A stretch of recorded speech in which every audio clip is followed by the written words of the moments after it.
Alrighty then, hello there, ladies and or gentlemen. Just a little heads up as to what the bloody hell's going on. I'm Verbal, I'm going to be your Master of Ceremonies for today.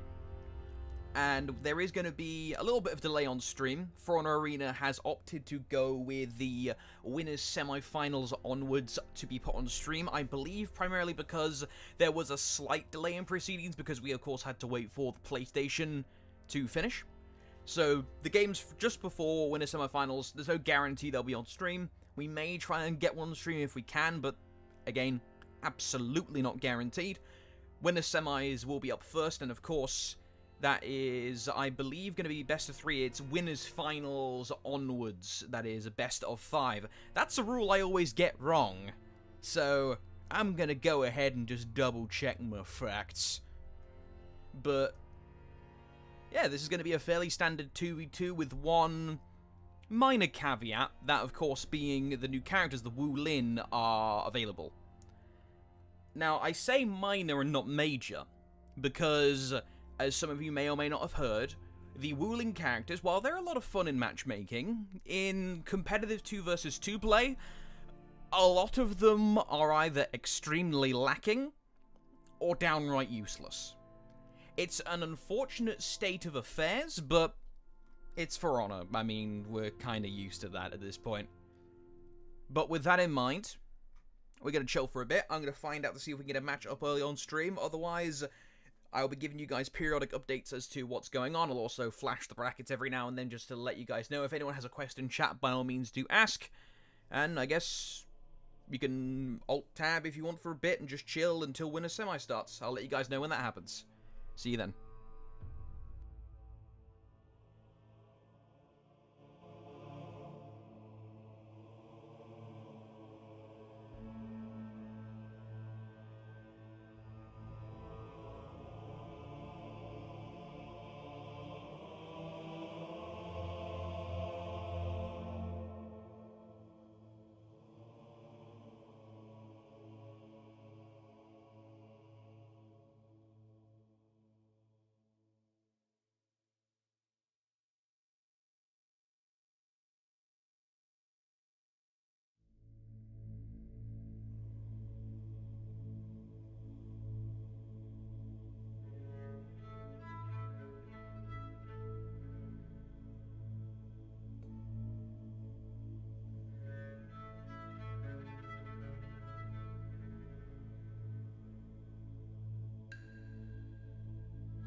You know, since we've got some time, might actually be a good idea just to have a quick peruse of the brackets and see who's actually playing today. So, let's have a gander. So we've got Console Plebs Glue Sniffers, and I know for a fact that Glue Sniffers is comprised of Zero Crack, for those of you who know him, and Oni Shadow. But the Console Plebs, obviously they're from Console, Frosty and Zeus, don't immediately spring to mind. That's probably because I have the researching ability of a 2-year-old, but these guys have, they got the same names as each other, so they absolutely will have some synergy. What they're going to be playing, not sure, but from what I understand... You're a master of karate and friendship for everyone. I feel like that alert music should be turned off if you're listening, Raven. Hint, hint. Thank you very much for the subscription, Random. It's much appreciated by Fha Arena. But we know, as I was saying, we know for a fact that Crack and Shadow will be going with Zhang Jun, because Crack's going to be going with, of course, as a Zhang Jun main for most of the Season 8. However, Oni Shadow can bounce between Zerk or Kensei. Of course, they could have a pocket pick. You never know. So, that matchup's going to be curious.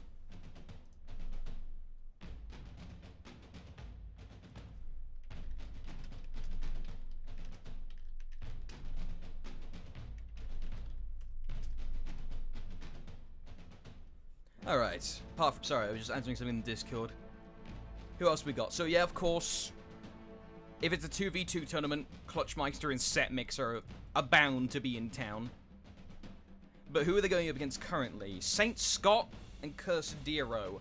I think I've seen Saint Scott's around matchmaking here and there. Cursadero I'm unfortunately not familiar with.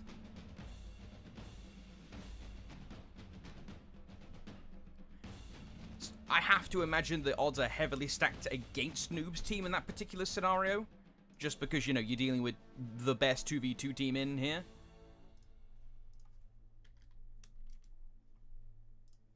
But yeah, apart from that, I'll update you guys if there's any changes or what's going to be thrown up on stream, so I'll be right back.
Alright. Hello there, everybody. So, we have a little bit of an announcement based on the brackets. Our first team's already through to the winners' semis. That's the in-game screen, well done. That's going to be Barracuda and Eternity, which is Barrakeets and Cursed Eternity. Who they're going to be going up against, still to be determined, however. I've got a mighty hunch that it's probably going to end up being the Glue Sniffers, unless they take things easy on the console plebs. Glue Sniffers, little bit more experienced, I believe, or at least I'm going to go off the hunch on that one, just unknowing some of the roster. So, it might end up being one of those classic matchmaking matches you'll see on a Zero Crack stream coming up somewhat shortly. We'll have to see what happens. Of course, at the same time, we'll see here, what? Noob's team beat Pete Mook's Elliot. Excuse me? Hold on. Is this correct? Saint Scott and Darrow beat Clutch and Set Mix. Oh, I think I might know why. So, I was lurking a little bit in Clutchmeister's stream but during setup, and he was talking about using Shaolin potentially in the games. Ooh.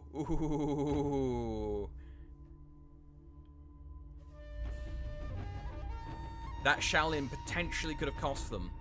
The strongest composition that Clutch and Set Mix can pull out is the Warden Nobushi. That's the one that they win every tournament with, that they've ever gone into with that composition, I believe. But wanting to try new things, like I said before, the Wu Lin aren't exactly top-notch, so that might have cost them.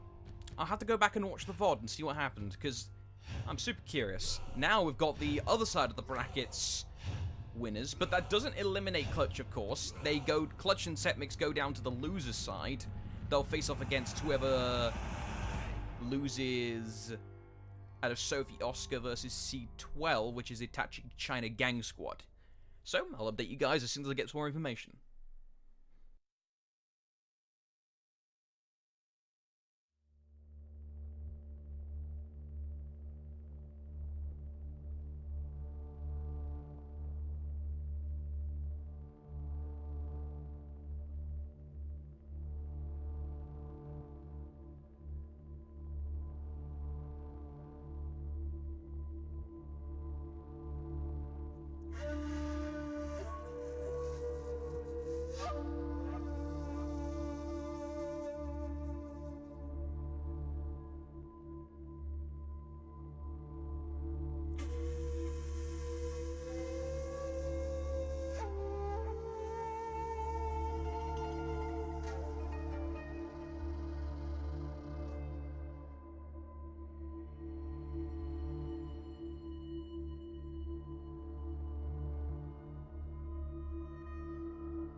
Alrighty, welcome back.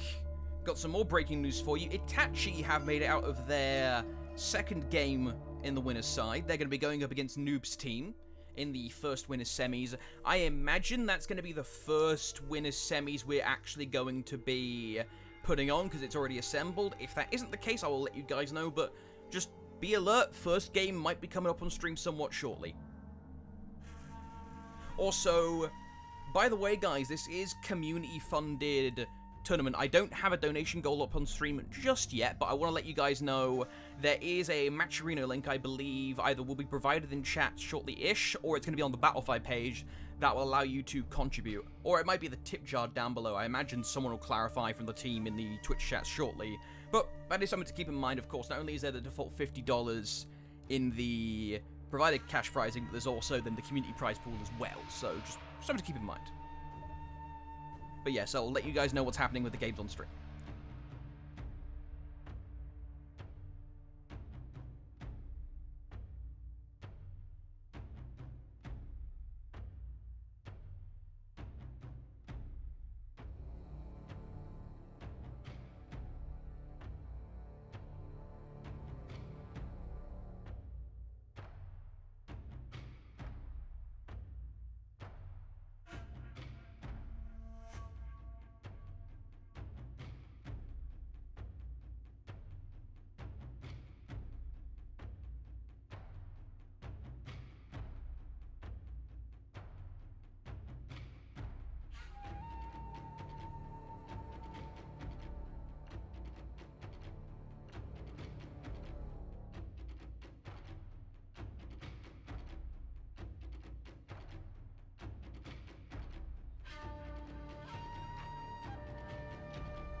just a little update as to what's going on. I'm still waiting on confirmation as to if the C14 will be the first match put on stream. Just a little FYI as to what's going on.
Two bits of breaking news. One, we have a donation goal on screen. Yay! And second bit of news, apparently the players are now just being conversed with by the tournament staff, and we'll have an answer as to whether Noob's team versus Itachi will be the first game on stream.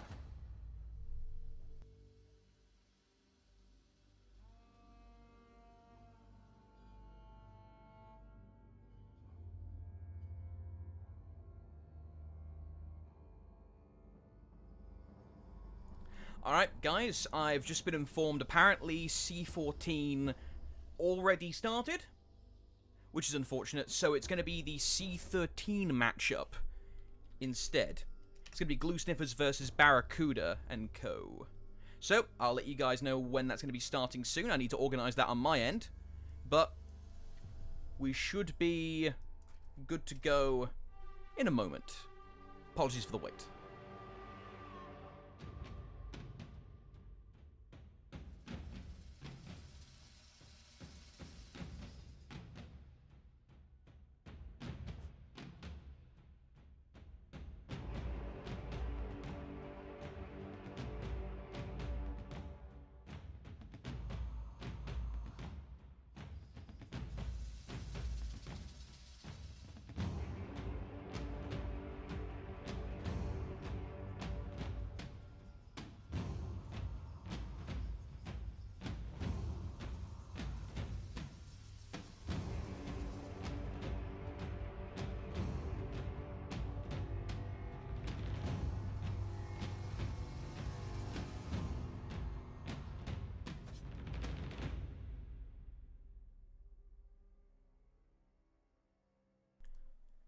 Alrighty. Hello there, everybody. Good news! In the words of Professor Farnsworth, we're finally in! We're going to have the first game up on stream as soon as possible. I just realised I don't have a thing on stream for covering up any kind of stream peaking, herp-de-derp, so let me just fix that now.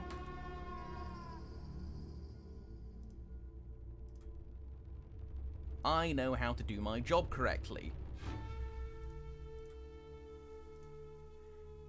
There we go. Just gotta, like, stretch that and then hide it. Right. So we have the game set up and ready to go. We're just and because of the whole new server system, I'm not the one hosting the match anymore, which is curious, but hey-ho, it's how it is.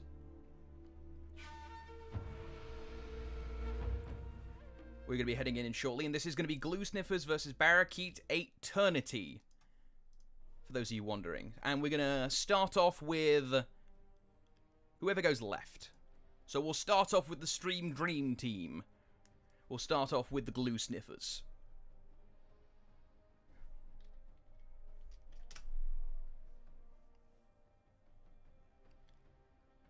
Just want to check in game. Can everyone hear me talk?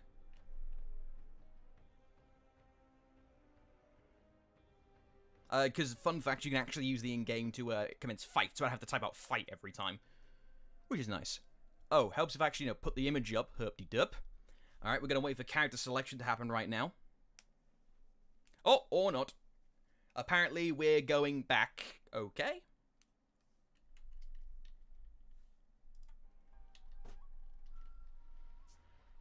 Not quite sure what's going on. Oh, dear lord. Thanks for the follow, distinguished Drevin. Raven, is there a way you can make that a little bit quieter?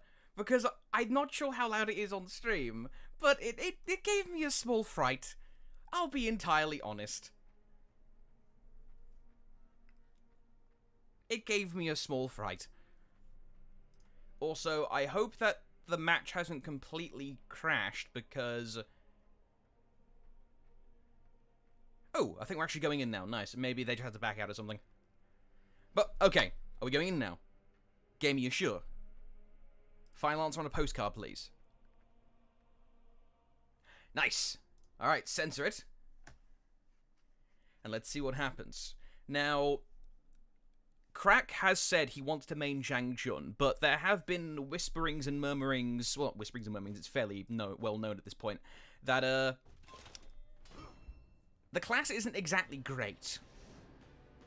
He's really good in modes where feats are enabled, because that allows for shenanigans, because Zhang Jun has amazing feats. But in this scenario, feats won't be enabled, or at least they shouldn't be, although I do see feats on screens, and that does make me a little bit nervous. So without feats, Zhang Jun can be a little impotent, to put it politely. So we'll have to see how well Crack and Oni work together around that, and see how Kirst and Barak actually adapt to that, because they're running a much more conventional composition with the Berserker and the Nobushi. Maybe not as much CC as they would like with, say, a Warden and a Nobushi, but they have a lot more tracking while still having excellent distance. Feats. Feats are on, chaps.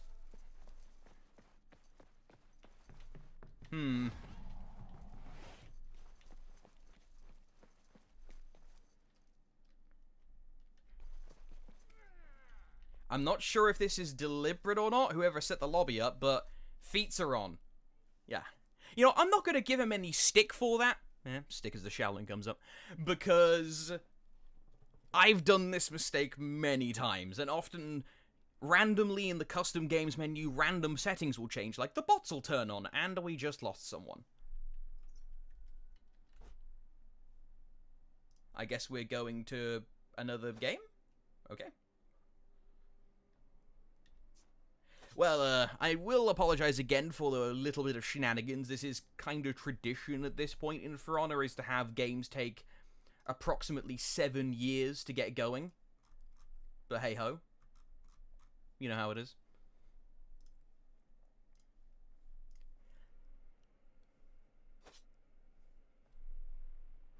You know, although I will say, it's nice to be able to not be in control of the actual options for a change. It is nice. Just to be able to chill for a bit. Alright. Take 3. Let's see if we go in now.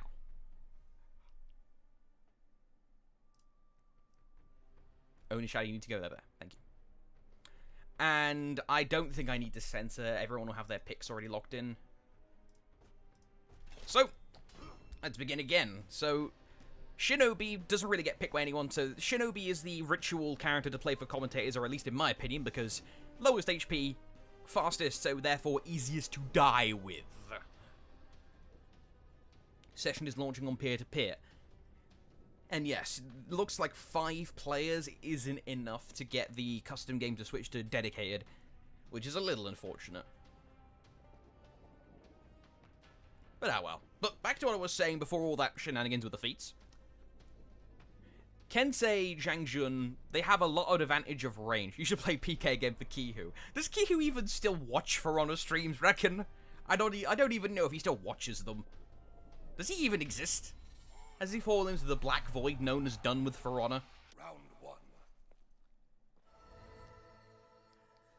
I say Zhang Jun had range, but his hitboxes have been a giant load of thonker. Barrett, please, you could just throw me off. Please. Alright then. Push to talk is a wonderful thing. Alright, we're just going to wait for everyone to get into position. Also, I made sure to turn my FOV up for this. I usually have a narrower FOV, but I shall wait. Ready? Begin! Alright, we're going to get straight into it here.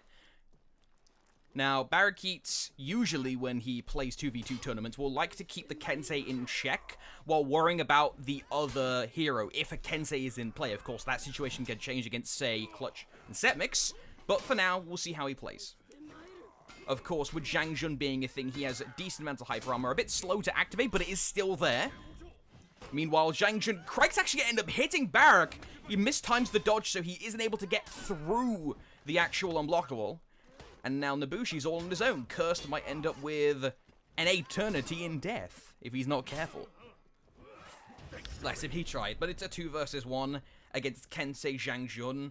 That's going to be a very hard thing to get around. Not because Zhang Jun and Kensei have any specific kind of synergy, but in a 2 versus 1, a lot of the teams going into 2 versus 2 games will know, hey, one of you guard break, the other one has a specific response for it. It's like, random side note, if any of you have seen, I think it's actually funny enough, Barrakeet's video on how to teamfight with Shaolin, his triple poke from side, that gives you 26 damage and a heavy. Just off a single guard break, successful or not. Because while the person is poking, you delay the poke slightly, and that allows the person who did the counter guard, or got counter guard broken, to then go for the heavy. Begin! Oh, I didn't hold V that time. Probably helps. Ooh, guard break lands clean. Crack, unfortunately, not able to counter it in time. He's going to use Sifu a lot. You'll see that. Now, Sifu is a very good ability. It's not the same potency as, say, a Nabushi Hidden Stance. You don't get as many options out of the ability because you only have a single attack, that being the Sifu Zone, which comes out of one side. So Sifu isn't a great tool for counter-attacking, but it hops backwards. It allows you to regenerate stamina, which you direly need on Zhang Jun because he's such a puffy boy. Although Barak actually ends up dropping anyway. Alrighty then. A Berserker going down to Zhang Jun is something which on paper shouldn't be happening, but I'll give props to the glue sniffers. They are doing a mighty fine job of it. Round 3.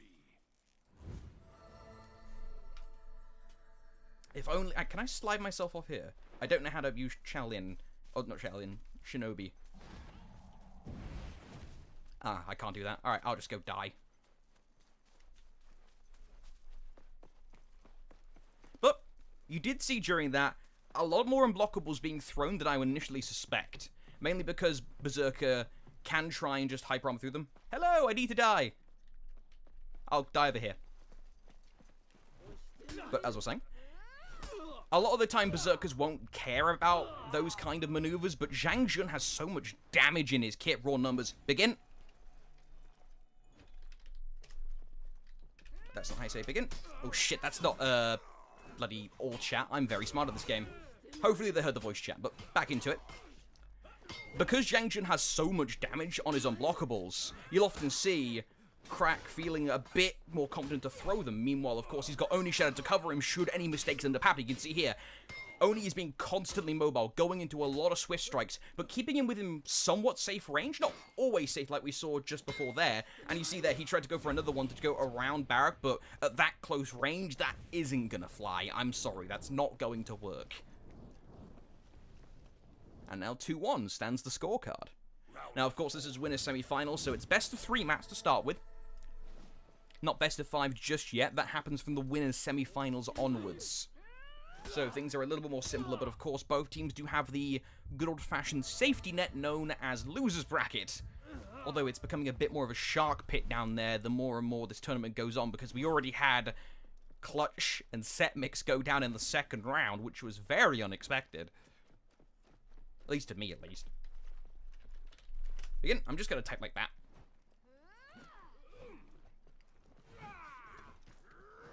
We'll see now. Barracuda going to try and keep pressure where he can. Only a bit low on stamina. He won't be able to do as many things as he would like. And because of that blocked lights, he's going to be out of stamina and unable to help Crack, who we're going to jump along with now. He's out of stamina himself. Can't see food. Too dangerous.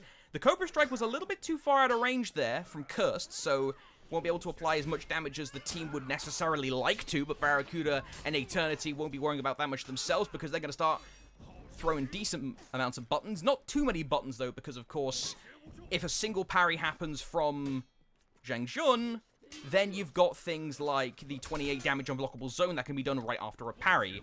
We're getting a little bit too far out of bounds, but team moving straight back in, so good. I don't have to issue any warnings or call an admin or anything.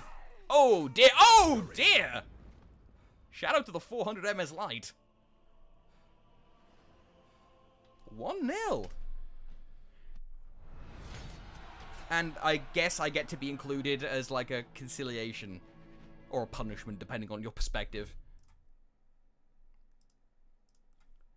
I've got to give credit to how well Crack was timing his maneuvers specifically with Oni. Oni was trying to set him up consistently with either block stun or just keeping the Berserker away from him so he could start picking on the Nabushi consistently. You saw how, yeah, if he could get hits on the Berserker, cool, because Berserkers rely on their HP bar for a resource, essentially. But the primary target was getting rid of Nabushi, because Nabushi can do more harm to you off of a single counter guard break than a Berserker can. Ooh, Sensor. I do see some auspicious picking. There has been a character switch. Everyone's confirmed to be locked in. And I can reveal it's going to be a character switch up, dropping Berserker and deploying Shaolin. Now, Shaolin has been put up there with Tiandi for the most viable out of the Wu Lin for 2 versus 2 competition. When you're in Chi Stance can give you a lot of options, a lot more than you may necessarily think, because not only do you have the untrackable or the undodgeable heavies with great tracking that can hit you from a decent ways away, and are surprisingly quick if you're not paying attention, although the higher you get into competition, it's not really going to be a thing with someone not paying attention to you unless they're actively slipping up. You've got other things like the superior lights that can happen, or the lights with superior block on them, which have the longest superior block duration in the game, 300 milliseconds. That's more than the bloody Highlander gets, which is kind of silly. At least to the side. The top version has only got, what, like 160-something, 150-something? But, of course, he gets a stun property, and that's way faster from the top, and a little bit more tracking forwards. Hello, Mr. Streamer. I need to die. Hi.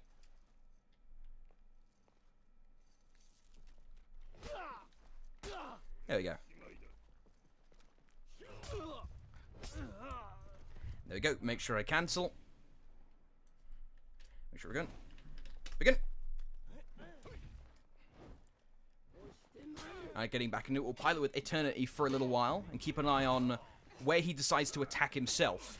Both his lights will whiff, not able to get too much on the draw. And that's actually going to give a lot of damage opportunity onto the Shaolin. He's trying to use the various properties of the key stance to keep himself protected, but there's simply too much flying at him to keep him safe, and really Eternity should be keeping up a little, just a smidgen more pressure to allow the Shaolin to really get wrecking. Barracuda thrives when he has a little bit of space to play with. But Crack and Oni Shadow not giving it to him. Let's flip over to Barracuda, who's going to have to worry about the good old-fashioned Kensei zone. Of course, Helm Splitter always being a threat. We don't have a Frozen Flame playing so far. He's one of the more notorious members of I'm going to Helm Splitter you in every femtosecond I get club, but it's there. Now, I said the tracking was good on the undodgeable side, Heavy, but it's not so good as to send you that far. We're not talking like a Valiant breakthrough or something like that. Round 2. Alright, make sure I die off in the corner. Hello.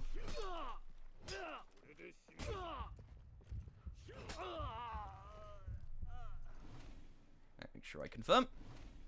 But that last game, standard behavior from both. There was a little bit of whiffed action from the Nobushi. Hopefully Eternity can clean that up. Can we get to positions, please? B. I'm just gonna say B. B works. I'll pretend it's the meme, you know, the B emote on iOS. You know the one I'm talking about? That one. I wish I was hip. That'd be nice. Oh dear! Nobushi gonna take a giant old guan down to the hip, and to the other hip as well. You're gonna be geriatric at this rate. Out of stamina now, but not too much pressure being applied because Eternity's a little bit too worried about getting slapped by the quick reactive hits of a Kensei to actually go for anything decisive. Oh, 400 millisecond lights! Crack pulling a lot of them out of the bag. Oh dear, oh dear, oh dear! Baraki mistimed the superior a little bit too much. Nope, stop it. You have next round. There you go. Good boy. I love that execution. It's wonderful. Although that effect's pretty nice as well. Zhang Zhen's like that stepdad who just doesn't really care, but is like, oh, do I have to fight in the war? Fine. He walks in, just pats people on the head. Hi, Mr. Streamer. Hi. Hi. Hi. Hello. Please. Senpai noticed me. I need to die now. You could have killed me. No one's noticing me. This feels like real life. Hello. Thank you. Alright, there we go. Finally drop. 1-1 now. Of course, 1-0 in the set. To the glue sniffers, Crack and Oni.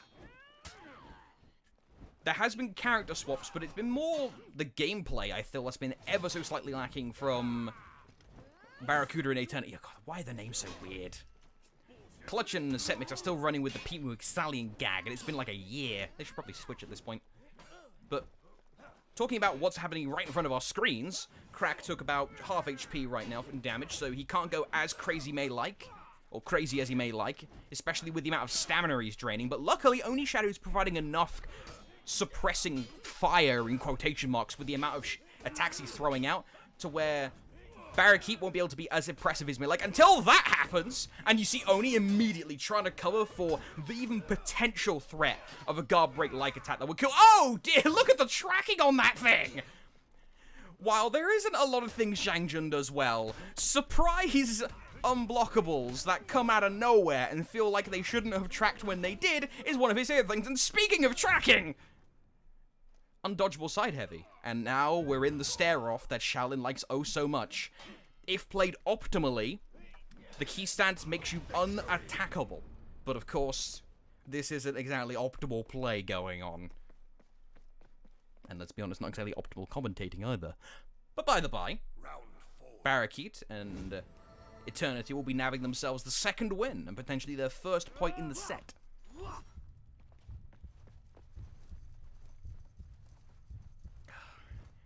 There needs to be a plaque here for all the commentators that have died on Temple Garden.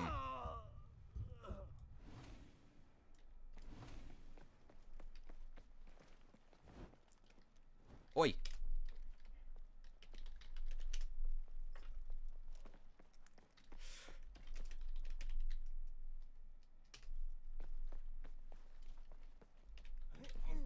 Begin. Alright, there we go. They were doing some weird drunken dance. Not sure what's going on there.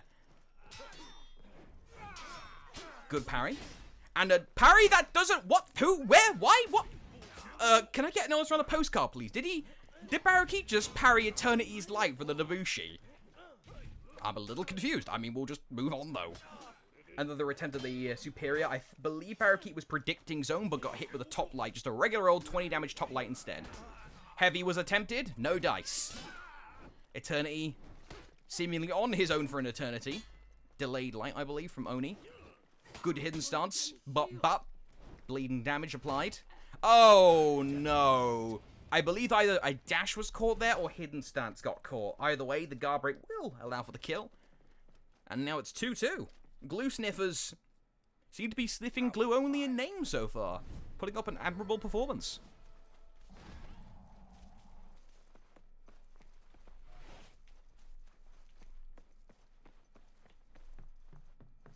Although I have liked how well Barrakeet has been trying to keep pressure on both heroes, of specifically to stop them from dashing as much, and using Sifu, specifically with the Zhang Jun.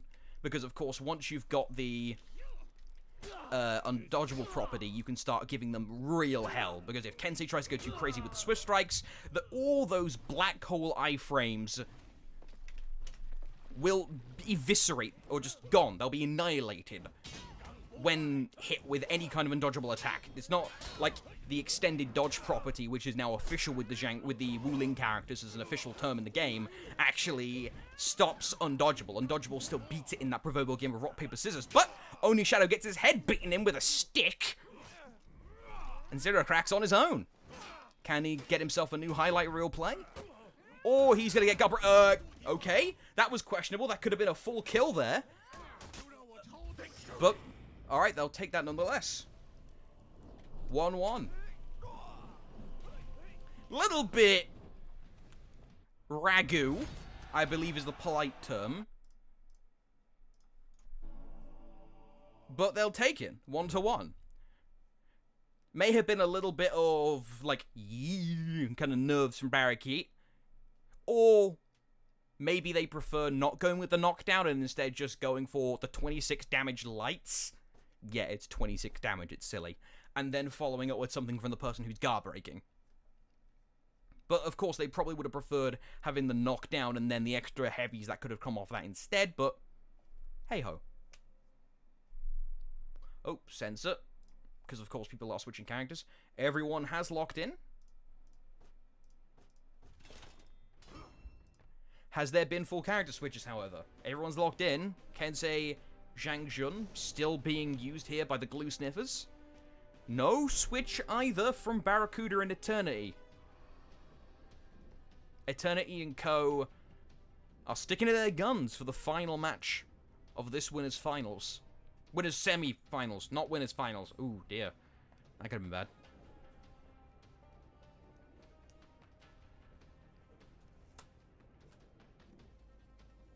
Gonna have a nice drink of orange. Are you streaming?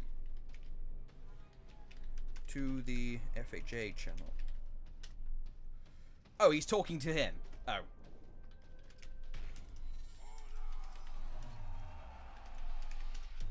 Round 1. I thought he was talking to me. I thought I was special. You see, there's a reason I don't design the rules or enforce them. Because I don't know how to read properly. I can barely get a lobby set up. Hello, Miss Nobushi. I'll die off to the side so I don't annoy anyone. Learned that lesson from Clutch.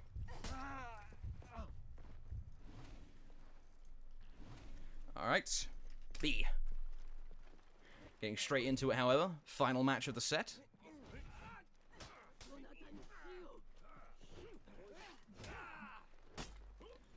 Just throwing out some indicators was only Shadow. Wasn't able to get as much done as like. Oh, great use of the sun kick there actually from Barak.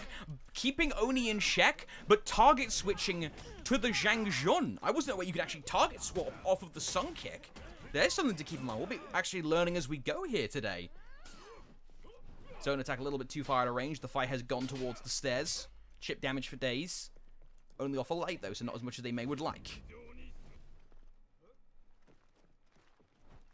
Target swap, he sees that coming from a mile away, returns to sender. Only goes to the double tap, was predicting a top light to maybe interrupt something else. But no, that's a helm splitter. And that's going to be an abdomen that has been nicely perforated. 1-0.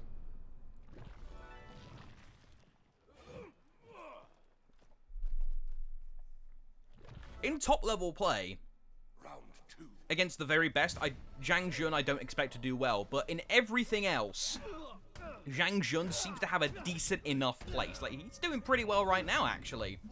Although there was some talk in the chat about are you streaming, so maybe Barak is getting a little bit of lag, drop frames kind of thing from Fappo, from Zero Crack. Maybe. We'll have to investigate afterwards, but we can only speculate. Beep. Ooh. Coming out of the gates with a Blitzkrieg there. Target swaps. Crack, unfortunately, a bit too low on stamina. There is a bit of a problem with some of the hitboxes, specifically with Zhang Jun, so a lot of things that maybe say like a Nabushi who fulfills a similar role in 2 versus 2 play could do. Zhang Jun wouldn't be able to do because either he's not fast enough, he doesn't have the cancels that Nabushi does, he doesn't have the speed in certain scenarios, he especially doesn't have the bleed property that ignores things like the damage reduction done on counter guard break targets. I gotta sneeze one moment. Oh god. Much less volume. Thank you for the follow, Stoneface. Thanks for turning the volume down there, Raven. Much appreciated for the follow. But the Zhang Jun, either way, can struggle. But so far, Crack and Oni have been doing a marvelous job. Oh, Crack going aggressive immediately. Looks like his primary goal has been to keep his lock onto the Shaolin so he can see any shenanigans he come in from a mile away, and then worry about Nabushi externally. Because, of course, if he parries something, he gets the unblockable. Roll away from Oni, wants to keep himself safe. More zones for days, not punished as much as he may would like. Oh, there's the top light from Key Stance I was talking about earlier on. The Key Stance top light is deceptively fast, has really good tracking. Like, really good. And it doesn't even have the undodgeable property. There are some moves like that. Like, for instance, Kensei Zone, which have that property. And don't explicitly have an undodgeable label tied to them. Uh-oh. You dodged on the wrong timing. And I say the wrong timing because on Reddit, I'm not sure if it's the main subreddit or r/competitive For Honor, there is a video by Ravelord's Servant showing the specific timing you have to dodge in to where every single thing a Zhang Jun can do from that forward dash heavy position is negated. If you dash correctly, you can get around the actual heavy if it's let rip. You can get around the shin kick. You can get around a hard feint into guard break, because you can counter guard break it in time. It's a small window, but you can do it. And, of course, you can get around just by the dodge, or even a simple block of a light done after hard feint. Or even a zone, too. Actually, I think zone's the only thing that can actually catch you, but it's, like, stupid heavy in terms of stamina usage. Though I could be wrong on that. I didn't pay full attention to the video. I may have been eating at the time. But Nabushi and Zhang Jun gonna be eating various implements of steel. Eternity down to half HP, but Crack down to vulnerable. Or dead! He was actually killed by his own teammate! Oh, the humanity. That or a bleed. We weren't watching him, so we couldn't see his health bar. But. There's the side lights that are so powerful in the scenario. The triple lights keep you locked down almost like a guard break in some scenarios. And there's the undodgeable, right out of the key stance.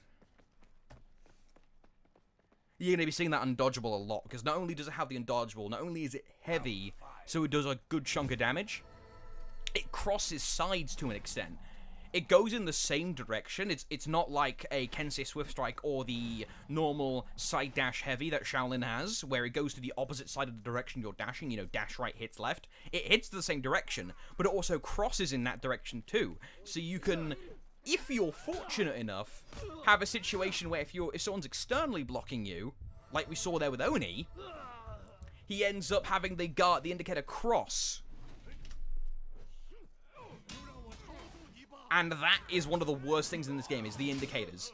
They can cross sides, they can disappear. There are one or two very niche strategies I've heard of deliberately spamming attacks to confuse the game's indicators and allow you to bamboozle someone if required. So yeah, the indicators aren't necessarily 100% honest. Especially with moves that cross over perspective. That's 2-1. Bloody hell. They ripped through them in that last round. And mainly with the same tools I was just talking about. Eternity did the same thing that most Nabushis we've seen do time and time again here on 2 vs 2 tournaments. Mainly just going for guard breaks, simple stuff. Vipers where he can. Oh dear, we have a little bit of debate in the chat. In game chat, that is, whether or not Shaolin is doo-doo. There has been a lot of debate over Shaolin. Whether he is quote-unquote bad or not.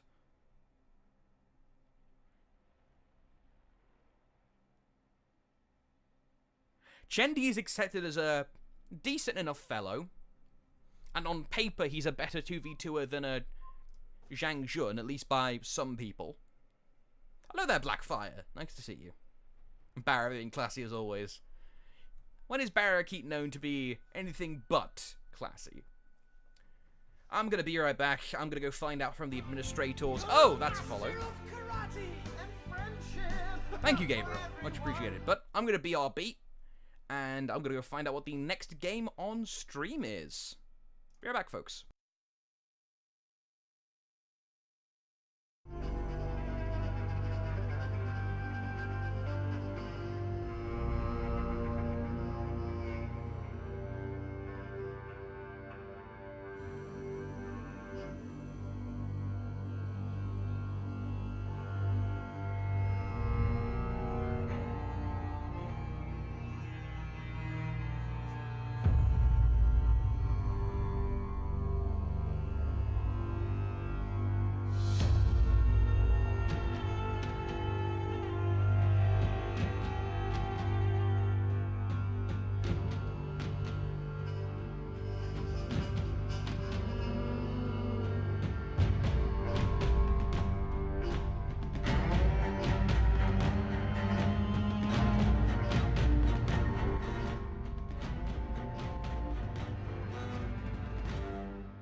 Alright everyone, just letting you know, it's going to be now Winners Finals coming up.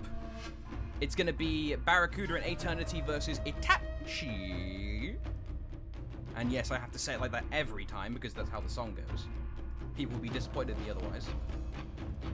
But that Winners Finals Best of 5 is coming up next. We'll be right back.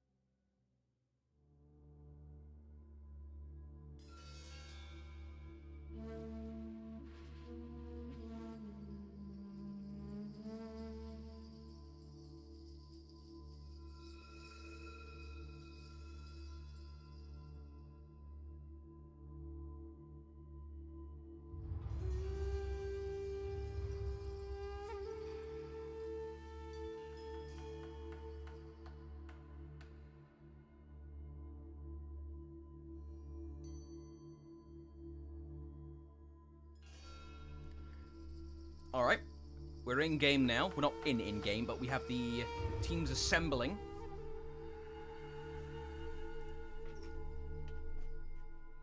Also, I gotta just double-check if the voice volume can be... Yeah, apparently they can talk. I guess when I saw them trying to talk in-game before, it wasn't exactly perfect in terms of volume. But this is best of 5. Also, who are we waiting on? It might be Crack. He might be restarting. Also, why is Eternity in here? Oh no, he's Baragheat's teammate. What am I on about? And who's the host? Oh, it's Barak. We need Barak to actually start the game. This is a new system. I'm not used to the players pushing the buttons. I don't like it. I'm used to just me making the mistakes myself. Is this what it's like to be a player? To worry about other people making mistakes and waiting on Mr. Streamer to take, like, 3 hours to select his character? Oh no. I suddenly feel extremely guilty.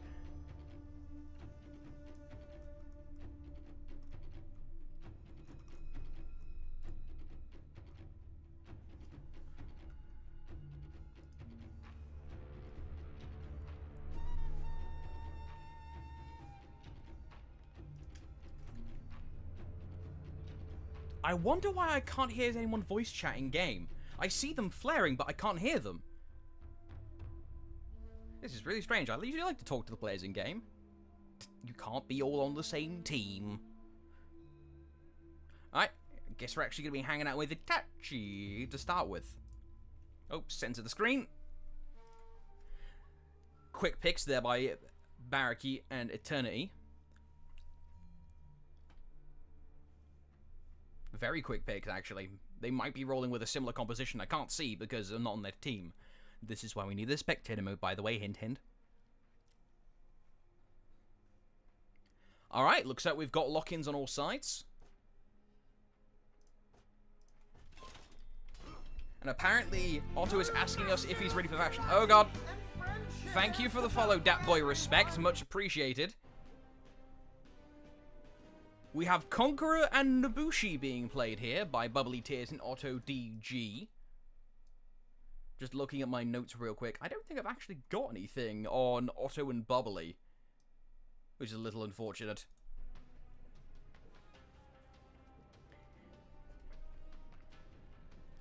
But they'll be rolling with the Conqueror and Nobushi, quite traditional.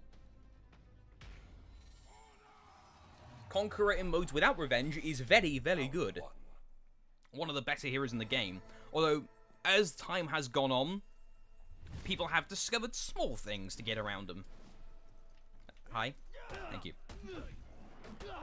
However, it looks like Baraki is on a mission to prove Shaolin as a top pick 2 versus 2er, by the looks of it. Especially after that little conversation he had with Crack. Nobushi is just kind of having a bit of a stare-off.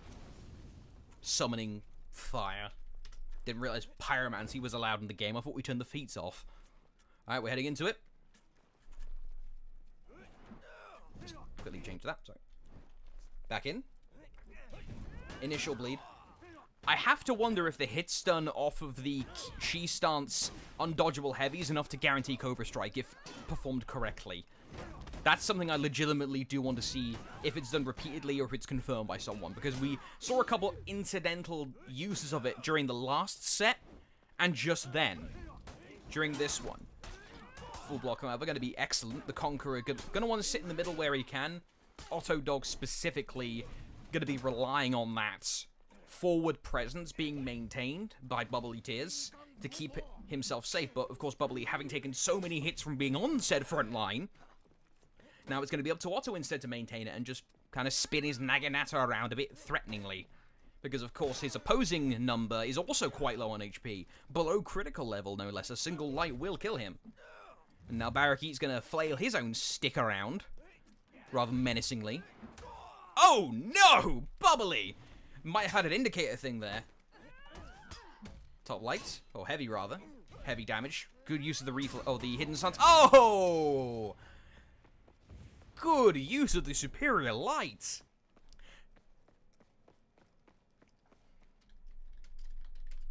Round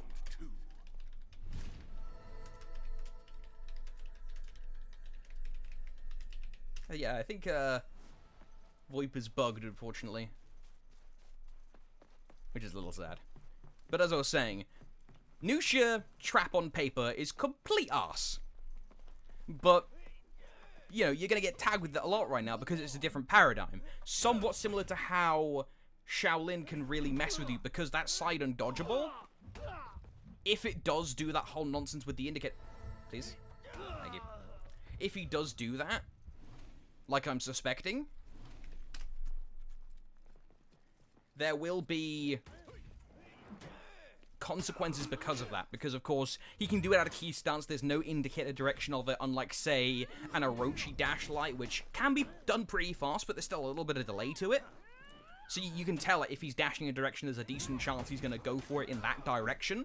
Unless, of course, he's behind you and it crosses over that way. Hanging out on the stairs now. Give him a little bit of leeway. You don't want to go like, oi, reset now. It's only if they decide to run off to beep flag where I'll get involved. Heavy will go through clean. Legion tech. Heavy's just going through flush in a 2 versus 2. Why it happens, nobody knows. Answer on a postcard, please. But let's keep an eye on Otto now. Gets guard broken. But good interrupt there from the Conqueror, stopping the follow-up light, which would be a delayed 400 MS, which would most likely have gone through clean. Like, delayed 400 MS, especially on non-dedicated, can be astronomically hard to punish. And you see how hesitant now Otto is to fire off a Nobushi zone, which is traditionally one of the most safest attacks to throw in a 2 versus 2 environment externally, when a Shaolin is there, because he has access to that superior, which doesn't require a big dedication, unlike, say, a Highlander, which requires him to first go into defensive stance, when most Highlanders in this scenario would really... Oh! Oh no, the light whiffed! But Curse was in wind... Ooh! 400. Oh no, 500 MS. It's only 400 in chain. Good job there. That was a little bit scrambly at the end. Round 3. But he managed to... But Otto and Co managed to grab it in the end. I keep getting them bloody mixed up.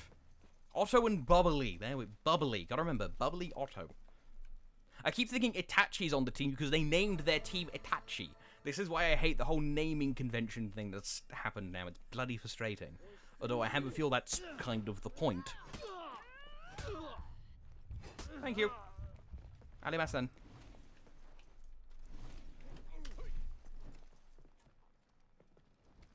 You see how Barak is sitting in the chi stance? And we aren't seeing the immediate retreat from Barracuda Eternity, because they want to keep some semblance of pressure on. Is this semi-finals? No, this is winners finals. You can see on the top there, Lobster Peak. This is winners finals now. There should have been 2 on stream, but one of them started without our prior consent, which is a little sucky, but ah well. Zones for days. No checking, unfortunately, available, because you can see how Nobushi can cancel out a lot of her recoveries with a dash, can keep himself just far enough away from any company being provided by the Conqueror, though not that time. Cursed really doesn't want to try anything funny unless it's fully measured, because, of course, if Bubbly decides to go into his full block, that's 30 damage to the face you're going to be eating without any interruption, unless it's precisely timed by Barak. Barak now all on his lonesome, teammate down. Pressure being applied consistently. Revenge not being a factor either. This is a horrendous situation for Barak to be in. Can he solo this? Rolls away, runs away, unlocked, trying to buy space. Goes down the stairs a little bit, gonna have to watch himself. Good, he comes back into play. Just buying some space to go round to his teammate, but of course, he's 2-on-1 against a Conk and a Nobushi. He can't afford to sit still. Goes chi stance, kick. Oh, good timing! He baits it! He thought that they'd be stupid enough to not think that was coming. So he just fires off the target switch anyway. But of course, this being Conqueror, yo dog, have you heard about instant, like, 300 millisecond dashes? Let me show you. That was a quality little flare there from Barakit, though.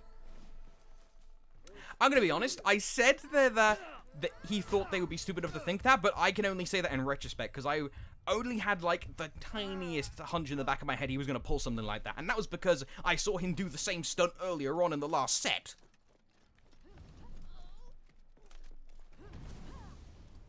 Now, a note about the sun kick. It's suspected that it's only got an effective 200 millisecond dodge window, because the tracking on it at certain parts of the animation is really, really dodgy. So because of that, it's a lot harder to get around than you may think. War Splat, top heavy, unfortunately not far enough away to actually get the full charge heavy for 44 damage, so instead he's going to just rely on, oh sorry, not 44, 33 damage, so he's just going to sit there and get the 27 heavy instead from top. Sun Kick, but target swaps.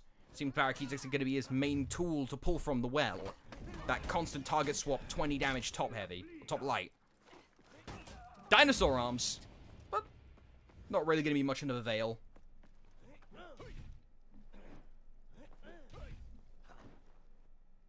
Much appreciated, Lobster, and don't worry about the English. The fact that you speak 2 languages is better than mine. I speak only 1. I tried to learn Japanese and that didn't go well. But thank you for the compliment. There we go. And also, something you just saw there, the relentless quote-unquote combo, the infinite chain that Shaolin has in his possession. You won't see it being thrown too often in a 2v2, especially with a Conqueror on the field. Also, I might call positions next time if they go in that close, but these guys seem ready and raring to go, so I might let it slide unless one of them complains. In which case I will own up to it. Just putting that on stream now. Because they are going, like, ready, set, go immediately.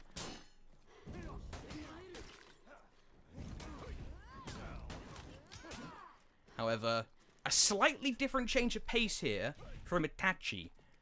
Before they were having both players sitting in either a backwards or forwards position, but because of how scampery this fight has gotten over the course of this set, or not even the set, the first map in the set, this is still 0-0 territory.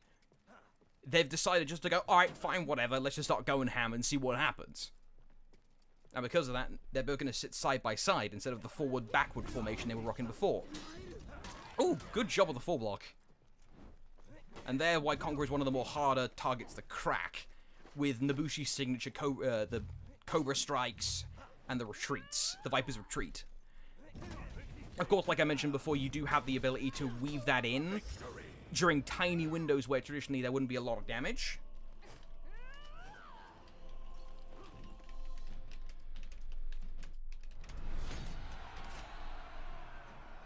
And as I was saying, not only can you weave that in nice and quickly because they are relatively fast moves, the Cobra Strike and the Vipers, well, relatively speaking, they're not exactly 400 MS, but they can be done out of neutral. And plus, seems like the frames are dying. Oh dear. Yeah, I can see that. Unfortunately, I think that's just my connection.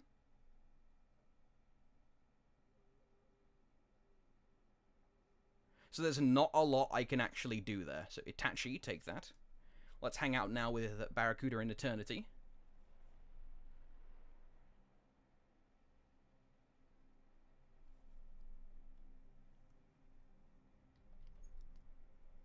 Oh, I should probably censor. That would help.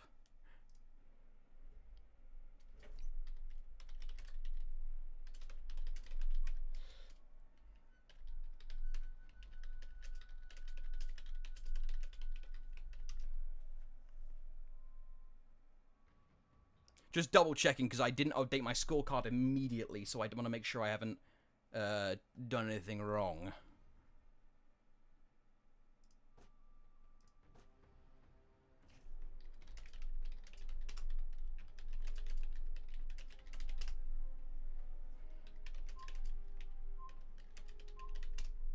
Alright, they did. Good, good.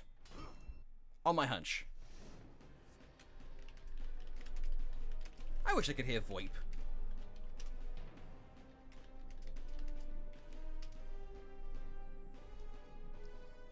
Yeah, like, I'm fairly sure I should be able to hear VoIP. Or is the voice chat output all funny? It might be all funny. I'll have to fix that at some point. Because of, I use various audio cables and whatnot, the game might have gone like... and not quite processed it correctly. I'll sort that out off stream. But also, probably helps if I change the sensor image, herp derp, bloody hell. I'll sort that out during the next pause or when the round's over. Oh, I can just stand here, actually.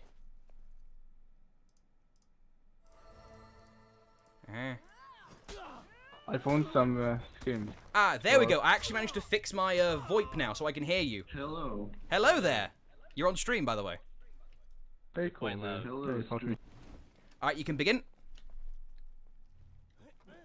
Oh, this is so nice. I like being able to talk to the players. It's one of my nice novelties. As long as they're polite and not rude.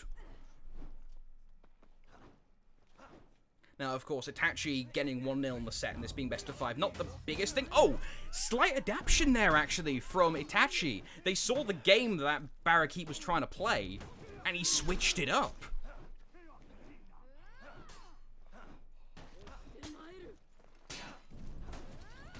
Instead, he decided to go with a bit more of an offensive shield bash right and when he saw the sun kick. He didn't wait for a target swap or anything. He went for it quick. Now, of course, there is a risk of during the bash, he gets tagged with the top light on the target switch. But, of course, if he's too slow and he's still in the forward dash, there is superior block on the forward dash, which would stuff, at least I believe would stuff, the top light.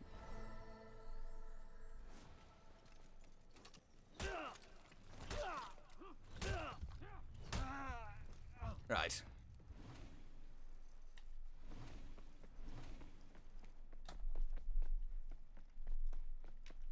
$30 damage top heavy. I knew it did that. I always struggle remembering some of the numbers on specific moves. Begin. Always ends up biting me in the backside. That's why I'm glad there's a damage readout. So you can try and learn it at least. But these guys already know the damage numbers plenty. You're going to have to try and apply it to the enemy. Otto may have to instead worry about Shaolin lockdown just as a priority. Because you see how Nobushi is opting to play this. Barak is trying to do his normal Barak thing, but Eternity is playing this particular round slightly differently. He's not staying in the middle and doing a lot of attacks like he used to. He seems to have been bitten one too many times by the dog known as full block. So instead, he's keeping his eye and his priorities on the opposing Nobushi and doing stuff like that.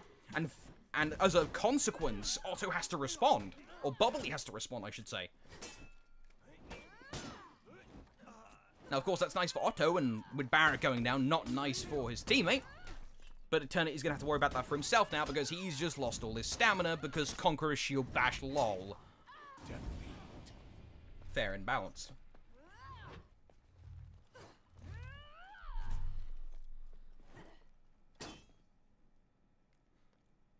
Round 3.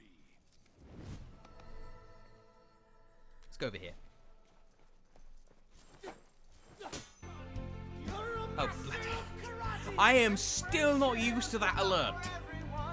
Jesus. Hello there, Scott. Thank you for the follow. We do appreciate it here at Front Arena. Hello. Thank you. Going for the full combo, no less. You may begin. Ooh, superior block attempt. Oh. Going for the loaded cannon approach. Superior block for the high damage numbers off of a activated side superior. And then adding a Cobra on top of it. That could be a very good idea. As long as they can actually get the bloody thing to work against Otto. Of course, that won't work too much against Bubbly. Because you're not going to see him throw out too many attacks that can be superior blocked. Like zones, random heavies, that kind of thing. It's mostly going to be bashes or unblockables. But it is an option, technically, but it's mainly going to be aimed towards Otto and not Bubbly. As we see them claim round number 3. That being Barracuda and Eternity. Round 4. Hello. Hi.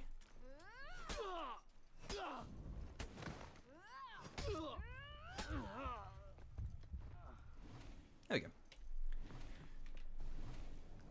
Positional and idea changes, I don't think are going to be in the works. It's going to be purely a matter of keeping Yo, how are the your game fat simple. asses in here? Hey, that's not polite. Retard.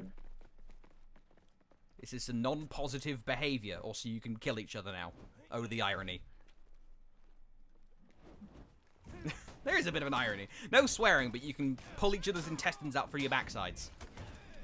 They should probably make that an execution at some point. Make it a Halloween one.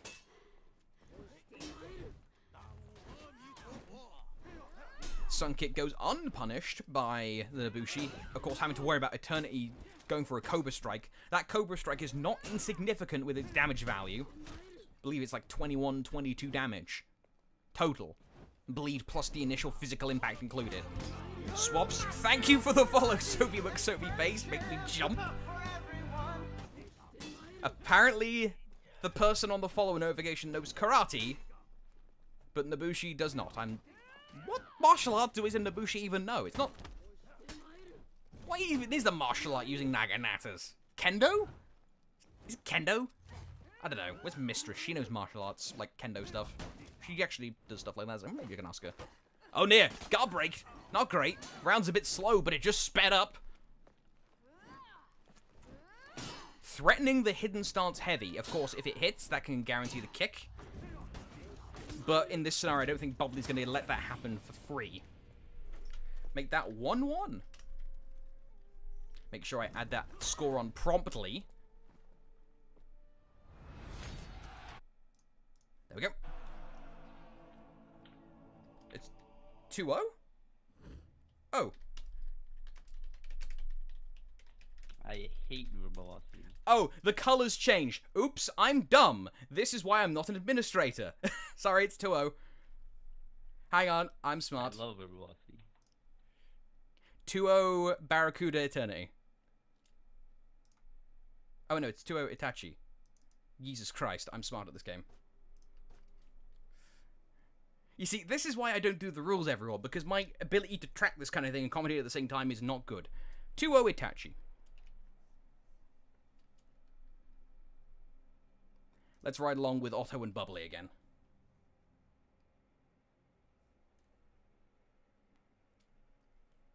Also, shout out to everyone in chat. Hello, Sophie, Commander, Reptile. Pleasure to see you all. Oh, make sure I censor the pics. You never know. These guys are spicy enough to where they might try and spy.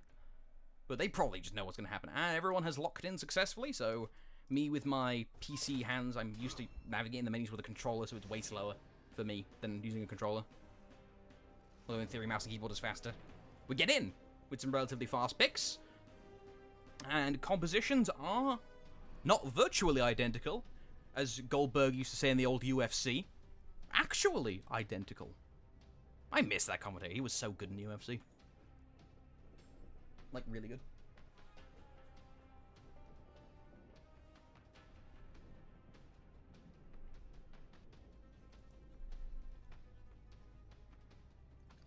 Hey, Frona, can you let us in now, please? Oh, thank you. Much appreciated. It can actually hear me. Wait, do you have a scorpion emote? That's kind of fantastic, Commander Spike. You see, this is why I don't keep track of score. Ah, bloody hell! Next time, Raven, if you're listening, I'm not having that with audio. It keeps making me jump. Nice heavy. This is the only time I get the technique.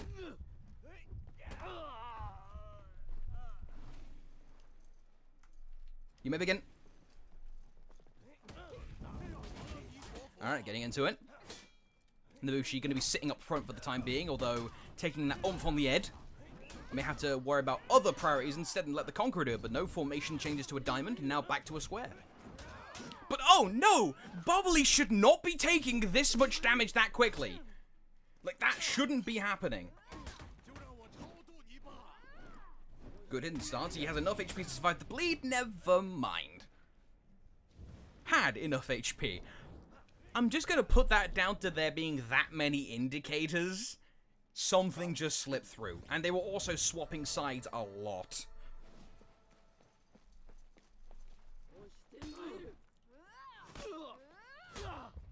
So those indicators, of course, can go around that kind of thing.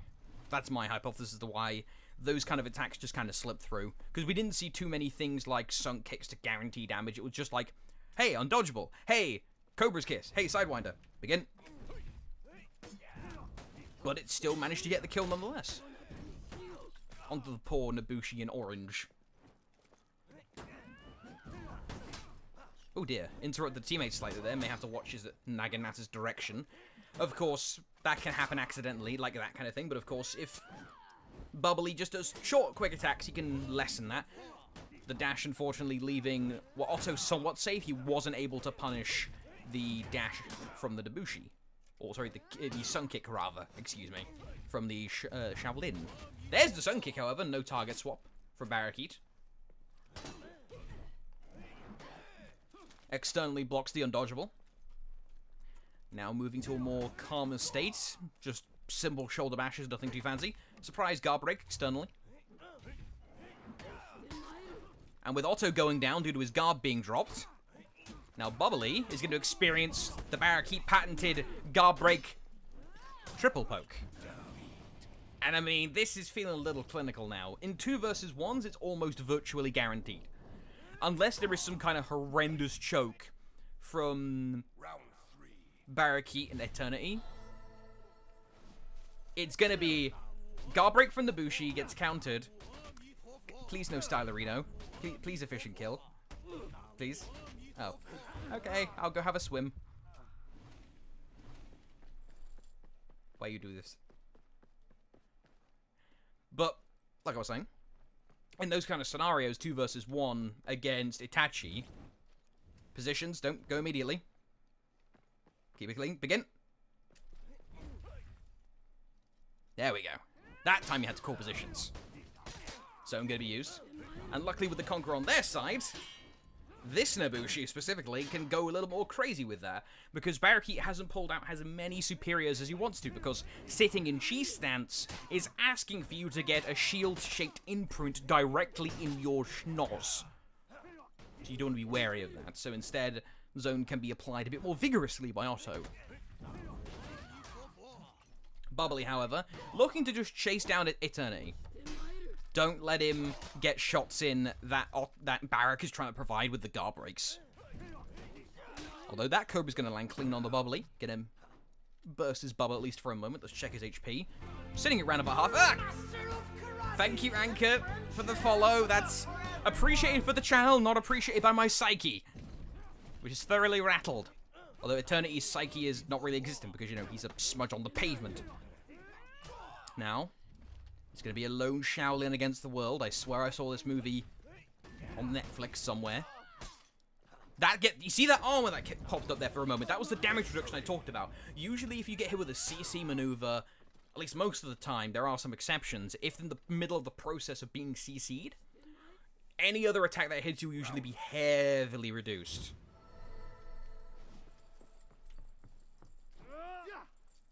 And luckily this is the commentator's suicide center, so those guys can set up whenever they want, as soon as I die.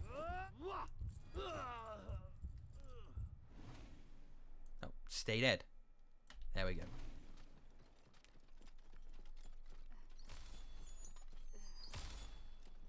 Begin.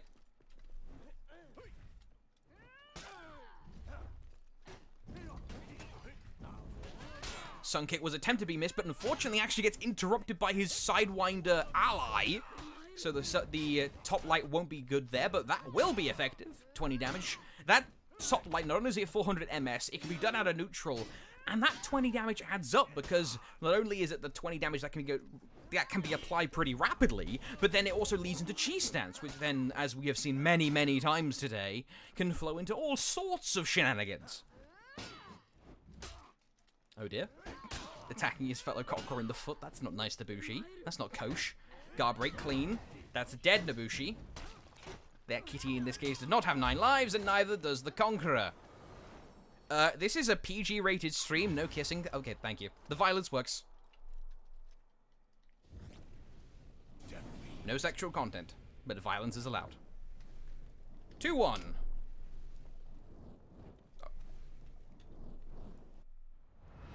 And it actually is 2-1 in this case.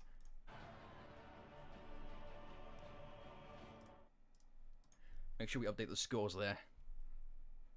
Now, of course, this being best of 5, reverse sweep, entirely possible. especially with the element of download complete, is to be considered. Barak and I believe Eternity, I'm just going to take a leap of faith there, he has been around for long enough now, to where if they spend enough time with someone, they're going to start learning the ticks and learning specifically what they need to do that even I'm missing. Shows this is a PG rated stream. It shows heads being chopped off. Yeah, violence isn't allowed. Violence is completely fine, but any kind of sexual kissing or content is not allowed. That's like the way of the West now, right? Make sure I censor. There's the irony in censoring characters when talking about ratings.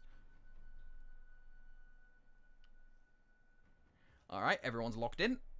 I can now reveal that the compositions have not changed. How exciting.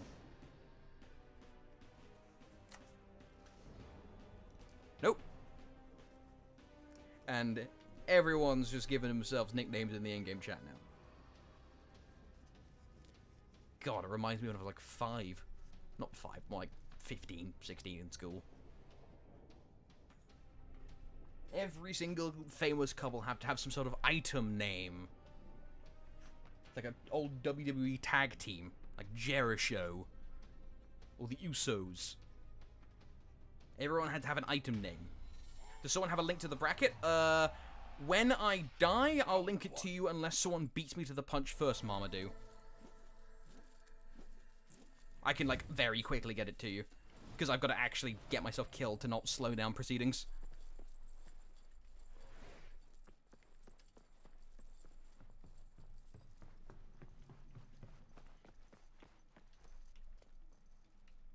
I'll just wait in the corner.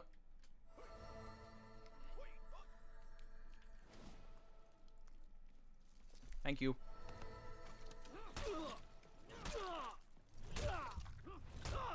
Lovely. Anytime. You may begin. Alright. So, Barrakeet. Let's keep an eye with him, because he's been the highest APM during the match. He's been having to press a lot of buttons, and so far they've been actually going okay for him. We see that. I think that indicator actually... That has to cross. The attack there was scheduled to go to the right, but it might have actually crossed over and hit Otto in the left. I have to ask Barak after the tournament if that crosses, because he is throwing it out and getting a lot of success with that maneuver. Sun kick allows the Cobra Strike fall damage, and with his Bubbly's teammate down, Bubbly has to fight like a valiant warrior. Bop, bop, bop. Oh, whoa, mistimed on the lights there, Mr. Barak. Great parry. No, do you see how safe Bubbly was there? Ooh. 500 light interrupts 500 light. Eternity threatens the hidden stance heavy. Oh, dear. Alright, bracket, bracket, bracket, bracket, bracket. Never mind. For Honor beat me to the punch. Literally right when I was going to do it. Thanks for showing me up, boy.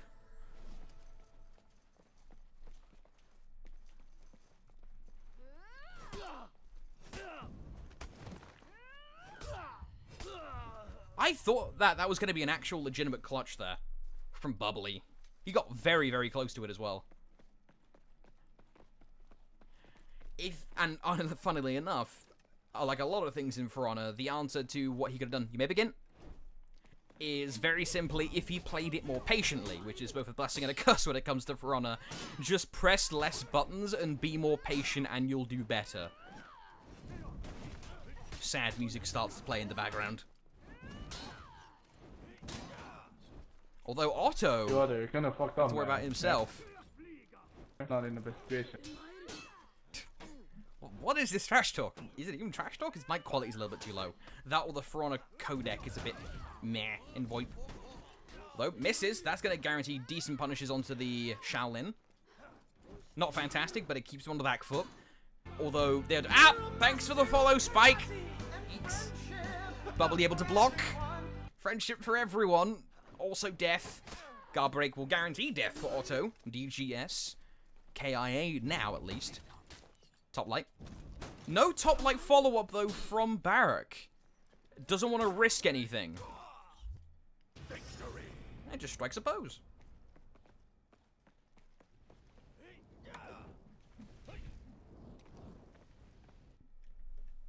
I think actually Barak slowing down on his APM has helped him a decent bit. He hasn't started to just go for, oh, like, I'm going to sit in cheese stance all the time and then constantly go for these weird, wacky, and wonderful side superiors whenever I can. He hasn't really busted them out at all. Now, to be fair, the matchup I did talk about earlier on does make me sound stupid, does lead into the reasoning a little bit. Oh! Thank you, Bull. You may begin. But even then, cheese stance is being used a little bit more judiciously. Not being used as liberally as maybe Barak would want to. Barak is a very fast-paced player. I mean, he's a Rep 60 Berserker main. If there's one thing he loves to do is press buttons. Guard break whiffs, no punish though. A little bit too slow on the draw there was Eternity. And now Eternity eating a lot of face punch. Side dash, good, 20 damage. Boop, dodged, but there's the counter boot from Otto, able to cover using the zone attack. Now Otto's feeling a bit more confident actually to go for the zone.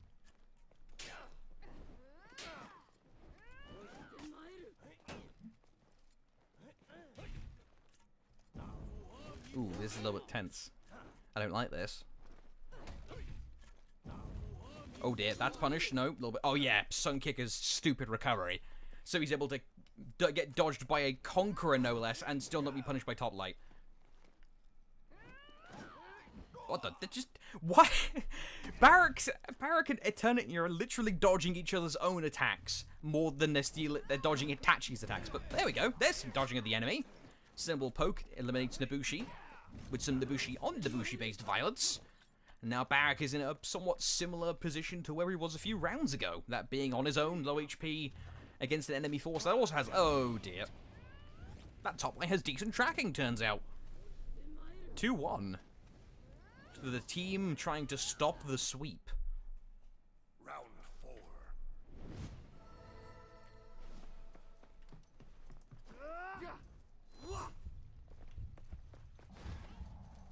Up you go.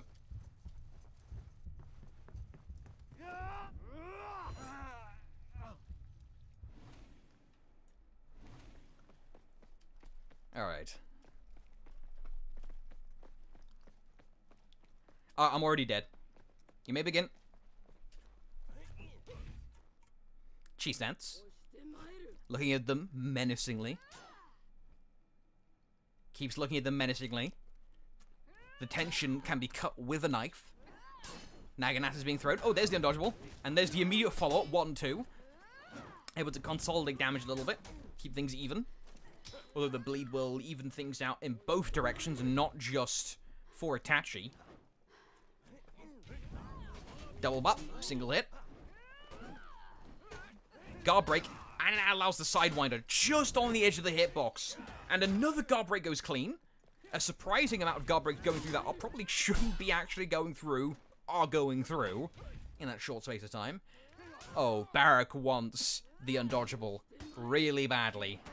Oh, he actually ends up hitting his own teammate by mistake. Eternity getting the stick instead of Otto. Boop. There's the immediate follow. Oh, good bait! But Otto gets pounced on by Barakit after pushing one too many buttons, and Barak is watching the entire time. Oh. Oh, he was bleeding. I didn't see that. That's going to make things 2-2. This is winners finals, and we're already getting all the way to the final map. I'm rather happy with this. I wonder if we'll get the bracket reset. I don't even know who's coming through on losers. We'll need to check that. After the game, that is.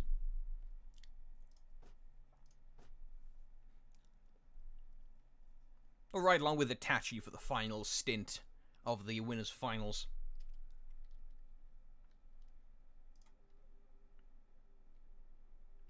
Over here, bubbly. There you go. Oh yeah, I don't want to hit quit. I'm not the one running the lobby. Oh, make sure I censor. Kirsten Otto have picked. Barak picked. Bubbly picked. Alright. Looks like everyone's sticking to their guns unless Barak and Eternity have decided for a last minute composition switch, which they have not.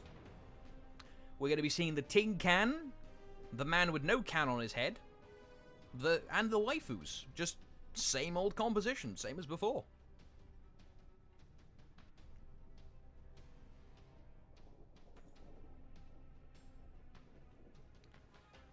What can be done to actually assist both of these teams? Because both teams are doing okay.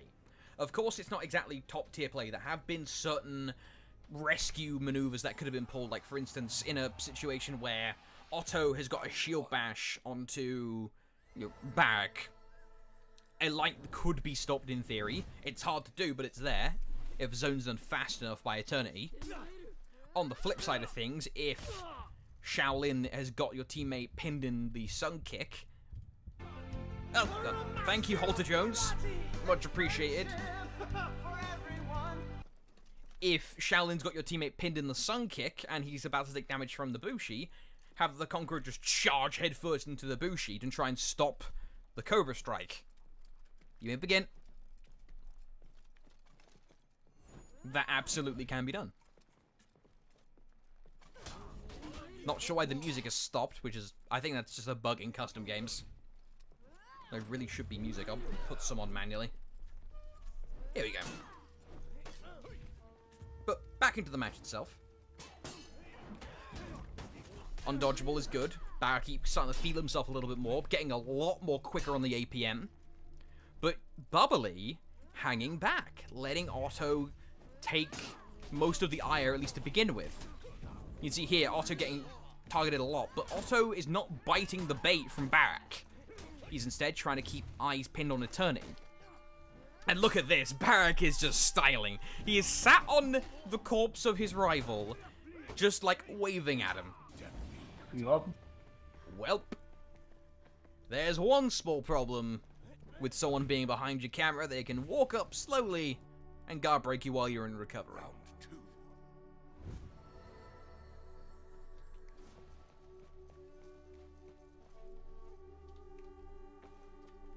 Alright, make sure I don't hit the button, because this exact same scenario happened once and I end up at lighting set mix during a tournament. And he's never let that go since.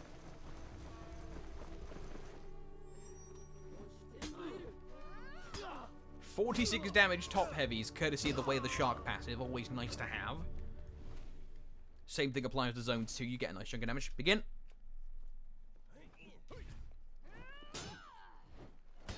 There's a side one though, without bleed, but Barak now going to be starting to bleed. That will apply the increased damage, but look at this same formation as being taken up here by Itachi. They are letting Barak sit in their peripheral, although admittedly it didn't work in that case, ends up getting externally superior blocked of all things. And then focusing on the Bushi, because that's the easier one to directly block. They do not want the Shaolin to be crossing over their indicator barrier, the indicator perimeter, and going from left to right, right to left. So they just keep him external instead, and hit Barak when he's not in his chi stance with things like zones. Although, with the Nobushis both on death's door, now it's going to be a... Oh no! The bait was put out, hook, line, and sinker! Great use of that by Barak. Occasionally you can throw out the unblockable and be completely safe. Well, not completely safe, but be relatively assured the enemy will take the bait, because, of course, using the unblockable is risky because it can be parried. But that means the few times you do throw it out, it's gonna be good, because the enemy's not gonna expect it, and it's like a 500 millisecond unblockable from Sun Kick, I believe.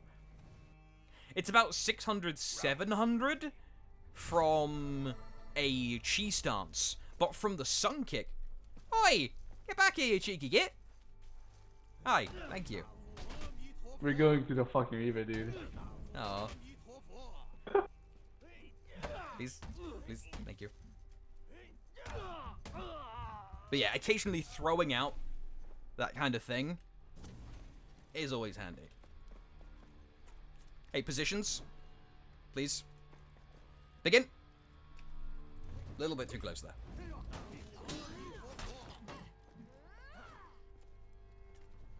Also, I think Barak just said I'm going in the video. Oh dear, that makes me a little bit terrified. What the hell is he planning? That makes me a bit scared.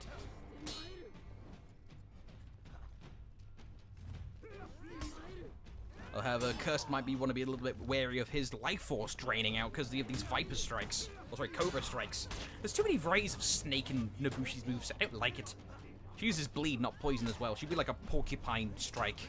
They bleed things more efficiently. Oh dear!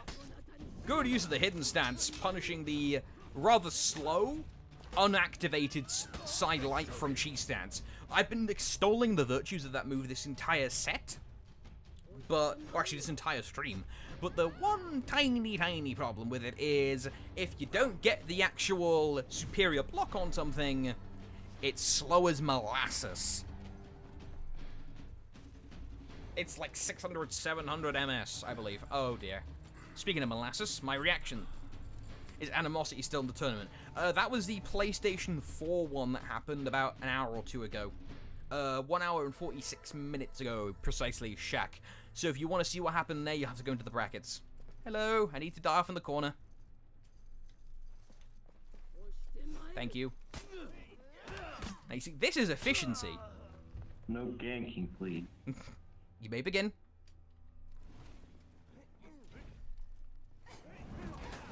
No ganking, please. Lol.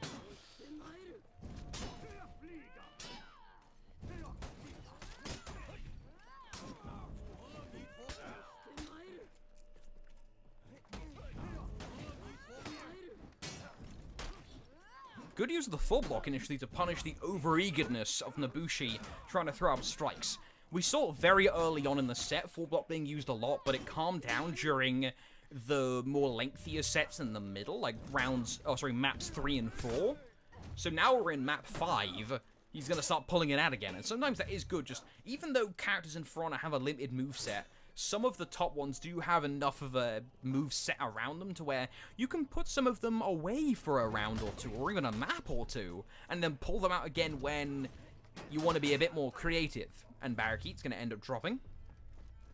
Eternity going to get parried. Oh, I think... Did he just parry his teammate? I think Bubbles just parried Otto. But the Cobra Strike landed nonetheless. 2-2. We're now at final match point. It's 2-2 in the set.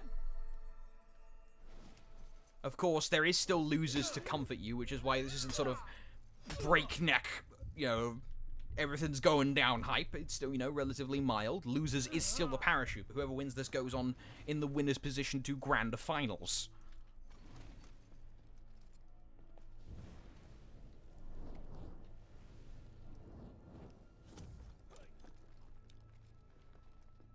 You may begin.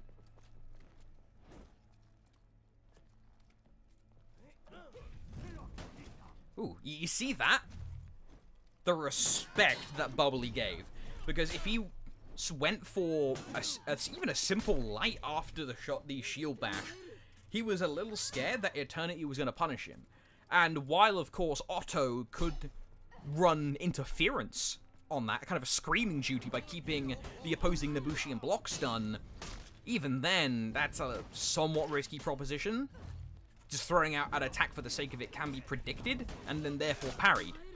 So he just goes for the bash and then does nothing. Of course, the other idea could be, if he bashes, he was waiting on his teammate or Otto to go for something, which he didn't, and he's also now dead. So Otto not being of the highest value this round. 3-2 to Barracuda and Eternity. Congrats, Barracuda Eternity. You're going on to winners finals. Or grand finals, rather, on winner's side. Hooped up. Yeah, it's so. Oh, let's see in fucking grand finals, dude.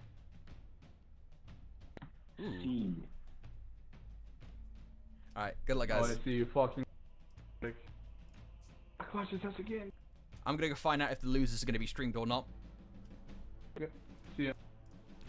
Alright, so that was the winners finals out of the way. That was Barrakeet and Cursed Eternity taking the W. I'm gonna actually take a break for a little bit and go find out what's going on in the bracket. Or actually, no, you can find out with me. Let's find out together. Let's turn the music also down a bit. I appreciate the chanting, but not right now. Let's refresh. Alright. Alright, finals is happening. Noob's team make it all the way through.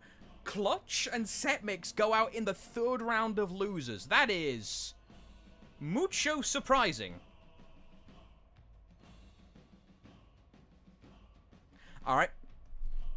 So it is going to be that. I'm going to be right back, folks. I'm going to get the next game up on stream as soon as I can. Don't go anywhere.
Just finding out who's setting up the game, and then I will tell you guys what's going on.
Also, just an FYI, I should probably mention this.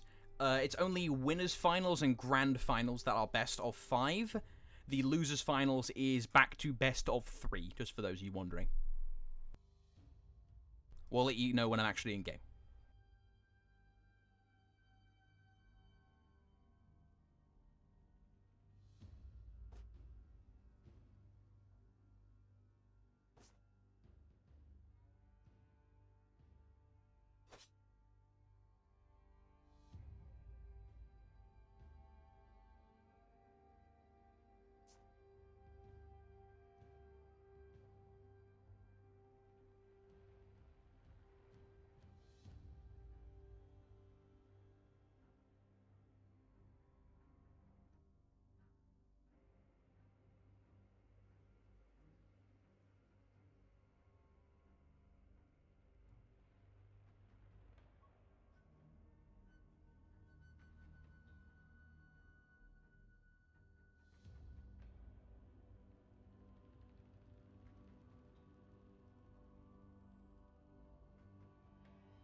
Alright, we are in-game now. I'm just waiting for the game to start, and then I'll bring the stream back up.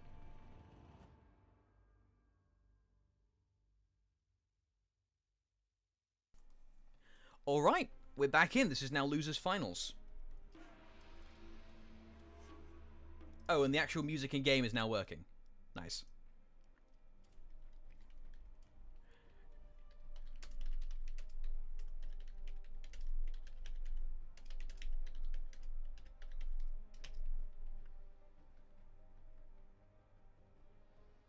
Alright, everyone's picked.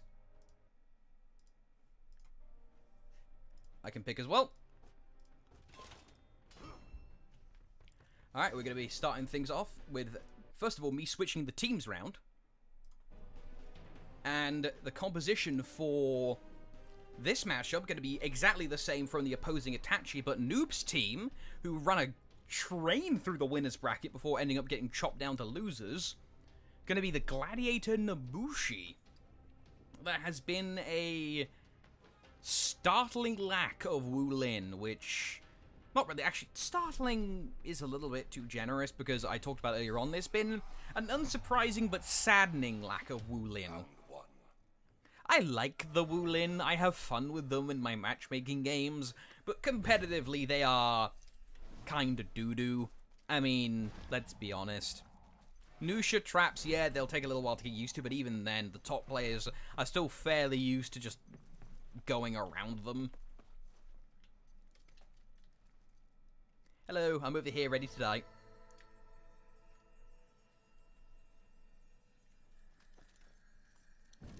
Thank you, Bubbly. Alright, getting into it. You may begin. Now, Gladiator, of course, his more ideal matchups are against characters like Wardens, but against Nobushi Conqueror in a 2 versus 2, he can still put on a good show. Now, he is vulnerable to stuff like that because his dodge attacks are wide-ranging, but they aren't fast, so he has a hard time covering ground to get away from Cobra Strikes preventatively, unlike, say, a Berserker, for instance.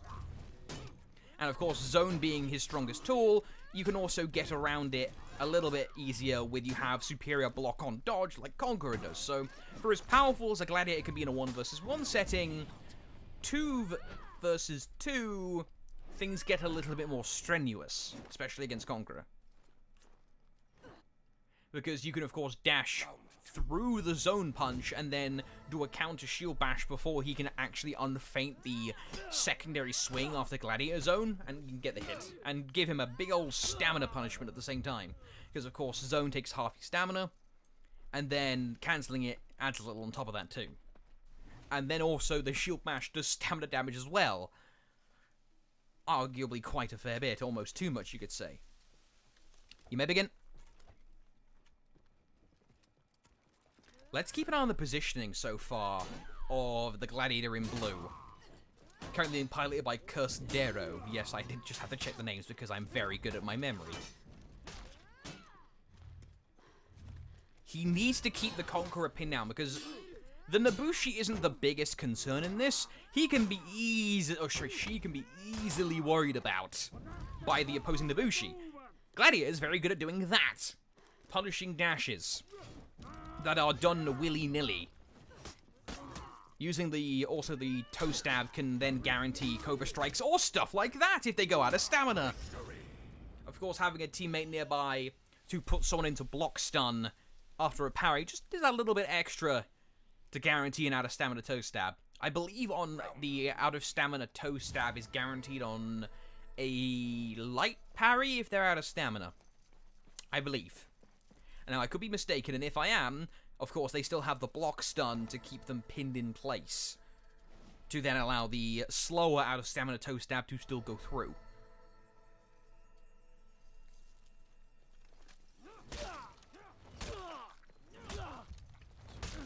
There we go. Begin. You see how Darrow's also been a lot more calmer with the zones. You see one being thrown there, and there's the reason why he's being calmer. Gladiator Zone takes a long time to actually get to the damagey bit, because of course there's no feats available in these 2 versus 2 tournaments. I mean, if there were, it'd be absolute pandemonium. And therefore he can be interrupted before he can get any damage in. At least with things like Haymaker, you can still get the 15 damage punch. You gotta wait for the actual heavy to come swinging around. And during that time, you could be interrupted, as we're seeing, here, he tried to go for another zone, and ends up just getting bopped. Or hidden stance, in actually that specific case. You can also just get around it. So it's one of those things. It's like why you don't see Kensei's throw that many top unlockables without any kind of guaranteed revenge hyper armor. Because you just get bopped out of it. Teams have enough synergy and time together to where they don't need to say, oh, I think I see an unblockable, could you interrupt it? You know the other person's going to be keeping one eye on one dupe, one on the other, and just going to interrupt. So it's no big deal. It's genuinely quite nice. And the music's gone again, lovely.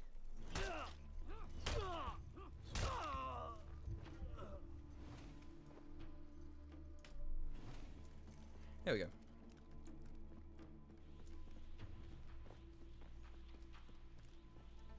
Oh, he's got the anime effect, doesn't he? Absolutely filthy. You see, Darrow here actually has a classy whirlwind, but unfortunately Saint Scott here has got anime, which is unfortunate. Hey, positions, please. Begin. You can go. They were a little bit too close to my liking there. Oh dear, predicted. That top light comes out, I believe, at 400 ms from Hidden Studs. Is it 400 or 500? I can't remember exactly which, but it's bloody fast. Fast enough to where if you're not precisely thinking about it and you're just concentrating on something else, you're gonna get hit with it.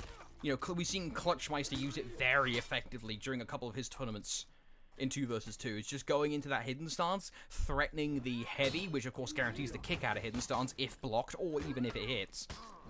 Either or doesn't matter, but then just throwing the top light, it's great. It's fantastic. Darrow now might end up being Darrow licked with his HP bar. And here's a problem with Gladiator. In a 1 versus 2, he has absolutely nothing outside of zone. Because his reflex guard is kinda doo-doo. 1-0. To Itachi. And we'll ride along with them next game.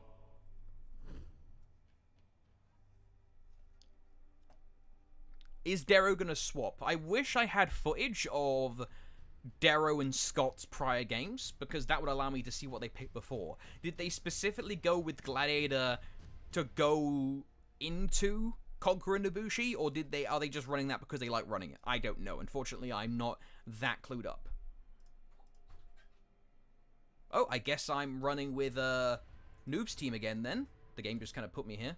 Oh, needs a sensor. Oh, they immediately picked. I feel like I haven't legitimately need to use this sensor green more than like twice.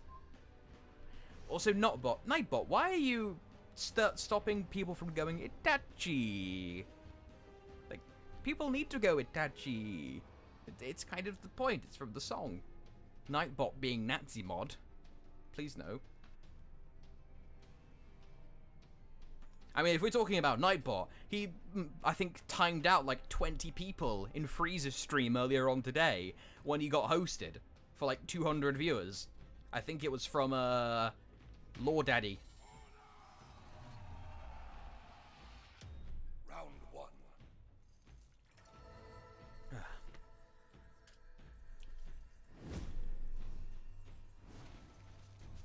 But back into things, this is still best of 3. This is best of 3 territory, so elimination is entirely possible for Noob's team. So they better shape up now, because they haven't opted to change compositions. Hello. So they've got to make sure their play is spotless here. Ideally, heavy poke damage initially onto the Conqueror to make him scared. He may begin. In a lot of poke damage early onto the Conqueror to make him a bit scared, and then just go from there. Of course, having the toe stab guarantees Cobra Strike, but that's a lot of time that has to go through from that. Oh god! Thank you, Deadbite, for the follow. I appreciate it. Jesus Christ. Raven, you're turning that off next time I'm on this show. I swear to the Lord. Oh, double out of stamina now. That's actually very bad. Because, of course, you can then be interrupted like that. And you can't really do anything pressure-wise until all your stamina's come back. Oh, that would be guaranteed. Maybe he was feeling a bit scared, or maybe he thought the dodge was going to happen, so he just cancelled preemptively. Victory. Hey, there's one of the things Gladiator's great at. Forward dash light. It's just a quality maneuver. Round 2. Hello. I block you. Hey, I gotta get something in.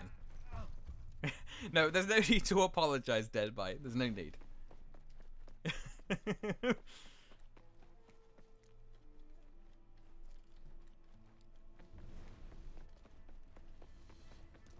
Begin. I know, the notification isn't loud anymore. Like, actually loud. Raven turned it down nicely. It just surprises me. Because it's like random music out of nowhere. But the auditory systems will not be the main priority for these guys. It'll be the life support systems. Bubbly Tears taken down to roughly half HP. If only the game could show me his life bar. There it is, half HP. Meanwhile, Otto was put low enough stamina because he was using so many hidden stances, he couldn't really assist. Oh no, that was actually really bad by Scott. He was just out of range to where the Cobra Strike couldn't connect, and that just about got Darrow killed. Just about got him killed. You need to be within the perfect ranges to actually stop those kind of assaults. You know, Frozen Flame, you'll see him an awful lot when he teams. With his Kensei, he is always perfectly within range to go for the Helm Splitter or Zone. Usually Helm Split with him. Always within perfect range. Your spacing has to be really precise in 2 versus 2 play. But in that case, Scott wasn't in the correct range, and so Darrow paid the price.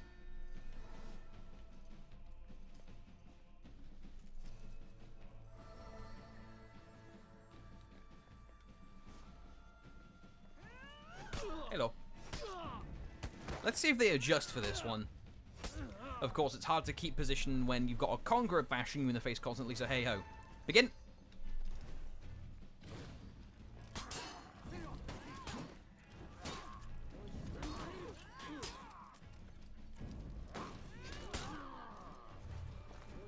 Guard break, gonna enable the Cobra Strike. You're even seeing how no one is bothering to go for a full, like, heavy follow-up from a guard break. You're instead just seeing a Cobra Strike, or a light, or nothing. The amount of time that any of these players wants to be left in recovery frames is going to be as low as possible that they would want. Which is why you're often seeing Nobushis being the ones actually doing the punishing on a guard break. Because, of course, they can back up quickly or dodge quickly after any kind of recovery, for the most part, from their moves. Oh, good prediction there with a heavy. Have a trident to the chest. That was another nice prediction. Just going straight for the toe stab, hoping that he would actually throw the heavy. And he did throw the heavy. Round 4.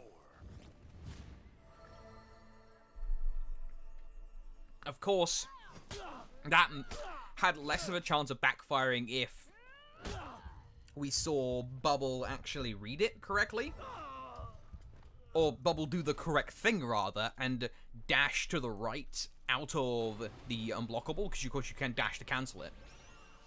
Because he has superior block, so anytime Saints want to try and hit him with a hidden stance heavy, that won't work as well. Begin.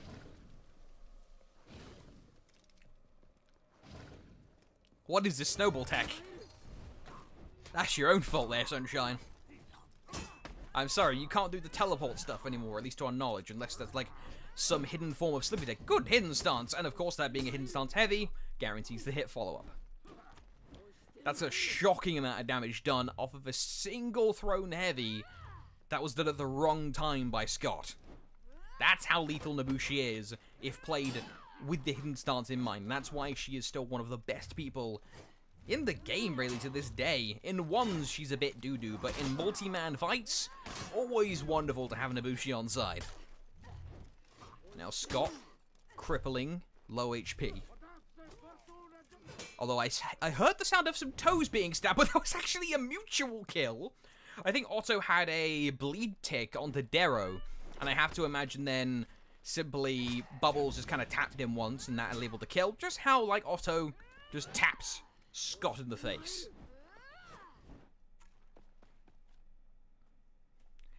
This is tournament point for Noob's team. If they lose this, they're gone out of losers finals.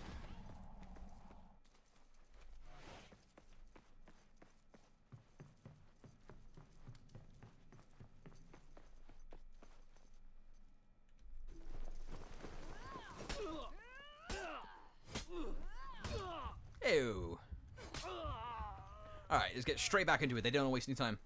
Begin. Winners, losers, finals, tournament point. Life on the line for Noob's team. We're going to be starting things off riding along with Scott. We'll actually keep an eye on Darrow here because he's in a bit of a duel of fate here with the Conqueror. Nobushi via Otto trying to keep heavy pressure on Scott. Hidden stance, however, he knew he couldn't go for any kind of follow-up. And there's the thing I was talking about with the zone before. You can't go too crazy with the zone and let it rip all the time because the enemy is always watching and always waiting to hit you with that bleed. Boom, boom, heavies, Otto critical. Darrow without a teammate. Scott without an HP bar. Now Darrow has to watch himself. That was a little too obvious. There's the level 3 charge, and your tournament life is now forfeits. 2-0. I commend Noob's team for running through the people that they ran through, but Itachi will be stopping them here. Congratulations to them. And that means the grand finals will be coming up next. So I'm going to shut up and get those organized. And I'll let you guys know when that's happening. Be right back.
For those of you wondering, I am literally just waiting on an invite, which I just received.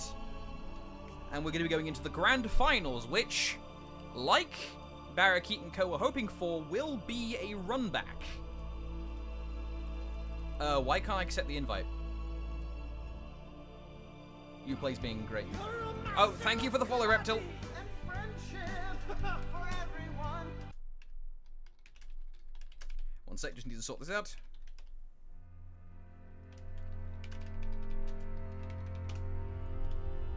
Just need another invite off them because the first invite they gave me just kind of pooped out and died. I know that is a thing with Uplay that happens sometimes, so I'll shut up and let you guys know when the grand finals is actually happening.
Apparently there is some connection shenanigans going on now, so I'll let you know what's going on there when I find out.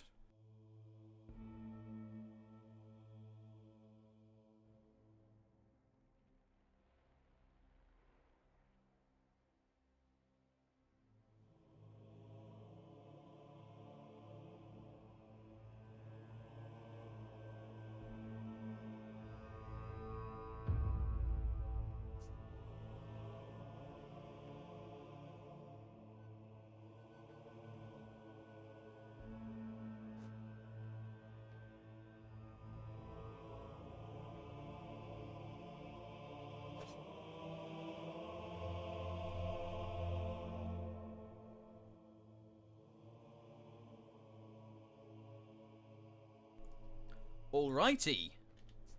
I believe we are in.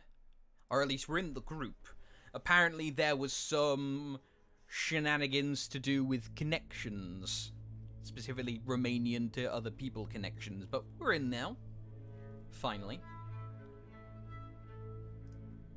Let's cut the music for a bit. Until the inevitable recut. Let's hang out with the winner's side champions. Not champions just yet, but the winner's side invokees. Make sure we center them. Picks are a little slower this time around. Itachi has just locked in, and so has Barracuda and Eternity, which means I get to successfully lock in. And I can reveal, in the blue trunks, coming out of the winner's side will be Nobushi, being piloted by Cursed Eternity, and Barrakeet on his signature Berserker. And in the orange, coming up from not only a winner's side smackdown by Barracuda and Eternity, but having to come back up through the losers finals, is going to be Itachi, being formed by Bubbly Tears on the Conqueror, and Otto Dog back on Bushi. Back on his Nobushi Bushi.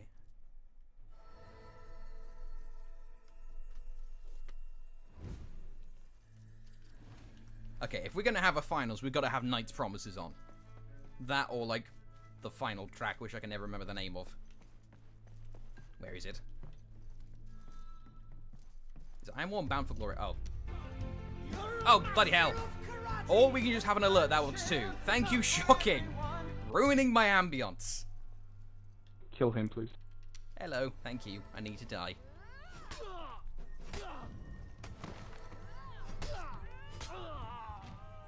Alright. That seals it. You may begin. Oh, graze the deflect. Was that planned? Deflecting off his teammate's own Sidewinder. I know that's a thing that people have been toying with, but actually using it properly? Good stuff to start off with by Barracuda and Eternity. Good stuff. Light attack. Off the dash. Gonna feint it. Of course, now with the Berserker being back in play, okay. Random guard break. Won't hit because of dinosaur arms. And nothing done off that guard break either. This is a very weird thing. Oh god, thank you for the follow, Arsenibus. Much appreciated. Shout out to the 300 followers that we just managed to get off the Shocking Jelton follow. And that's going to be the first round, gotten off of a 400 millisecond hyper armored light. Round 2.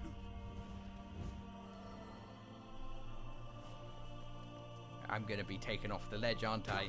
Bye, I'm used to this ledge. It's my friend. But that was a cracking first round there from Barracuda and Eternity. Barracuda specifically adapting well with his Berserker. Of course, he's a rep 60. Bloody well should know how to adapt by now. May begin. But you'll see here, he'll do similar things. Again, there's the set play. Good stuff. And looks like that unblockable actually could have been done. And, ooh, you see how Barak is using his hyper armor to function in a similar manner to how he was using both the Shaolin Shi stance side lights, but also the side undodgeables too. Just one move functioning as two. There's the interrupt! There's the interrupt from Eternity. There's the deflect is good. Now zone is going to be used vigorously. But of course now zone being parryable is not a guaranteed way to get out of jail. Not sure how that heavy got through off the blocks, because those were blocked zones, but hey, I guess it somehow got through. The blue team blitzing their way to a 2-0 in the first round.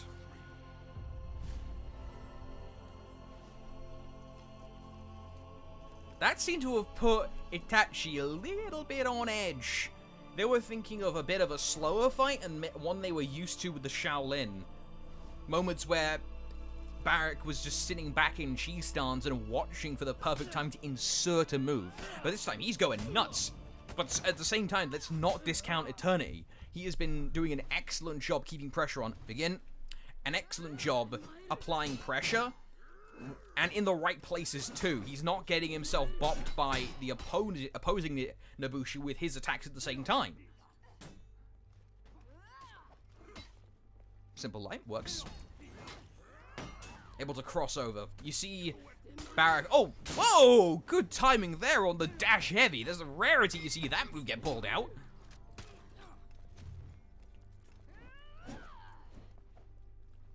We're back to a neutral-ish. That was a risky maneuver.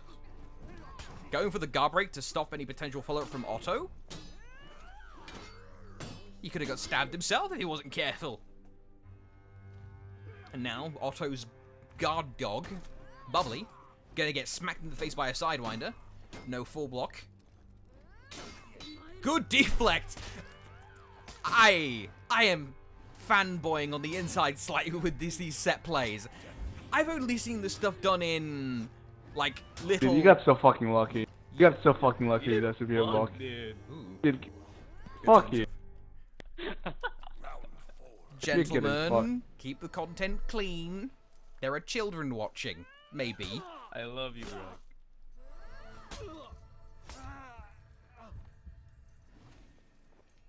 Remember, you could always rage at each other afterwards in the post-win interview. Verb, I hate you. I love you, dude. Aww. Right. Baraki. Alright, we good? Begin. Back into things. Set play attempted. Set play not good this time. They are now 2 for 1 on that.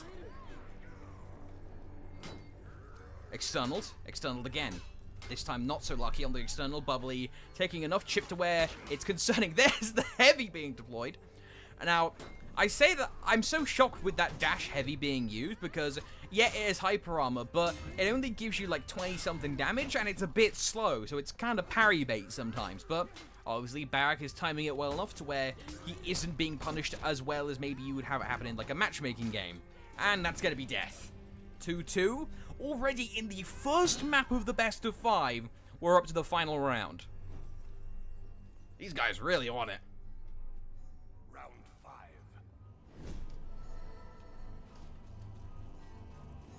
But I'm not anticipating a 3-0 sweep, so let's keep things chill. This is just feeling each other out again. They had a whole best of 5 before to go for that, and now this is where they can really dial in their adjustments. You can see already Barak and Eternity are using set play to their advantage. Will Itachi actually go for something themselves? Maybe. May begin. Set play. 1, 2, 3. No cancel. Deflect. No parry instead. Hyper armor. Bash, bash. Hatchets for days. Bubbly, meanwhile, just kind of flailing menacingly, but gets a solid bash in there. His stamina pressure will be one of the most important things in keeping the Berserker in check. A Berserker without stamina can't really do anything. Well, that's true for a lot of characters, but especially Zerk. He doesn't have any kind of special property that can be put in play out of stamina, versus some other heroes who have, like, range or superior block or something, this, that, or the other. Set play whiffs! He was locked onto the wrong person! That or the guard he was anticipating used the hyper armor anyway. Doesn't care. Kills off Bubbly. Otto's on his own. Swish. Miss. It's alright. It's just a happy little accident. Gonna use the Uber tracking on the running heavy, but it still works on the follow-up. Zerk on Bushi violence. Ah! Okay, alrighty. Bro?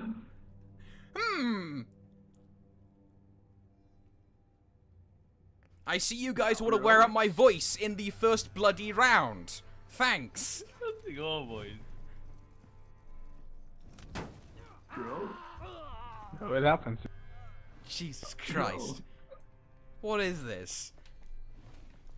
I was saying this round was going to be long, but I wasn't anticipating a bloody tiebreaker. Alrighty then. You may begin. Please no tiebreakers.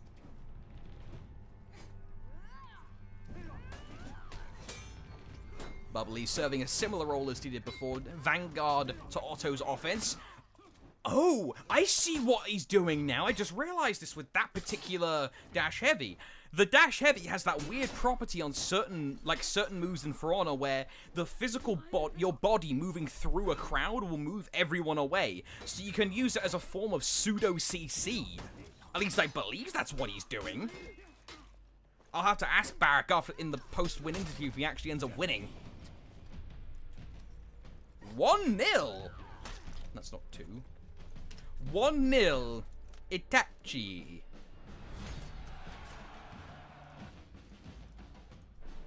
The adaptation from Bubbly, I've got to give some credit for. Otto was doing what Otto does best. He was able to punish where he did, but Bubbly is meant to be the frontline heavy to give Otto that space. And in some of the previous rounds in that set, he wasn't doing that as well as he could have. He was getting smacked around a lot by Barak and Kirst's little lights and unblockables occasionally, but mainly Cobra Strike bleeds. But now, oh, there we go. But now, that changed. He was staying strong. He wasn't pressing too many buttons. That's the sense of the stream. They've already picked. That's literally useless.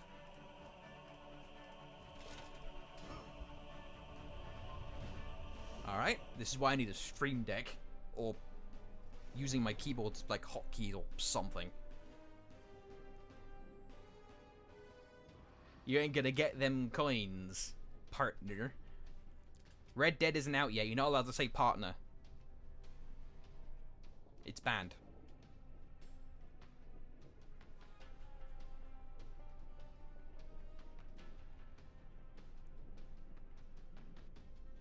It's true, you know. You're not allowed to say any cowboy words until Red Dead's out.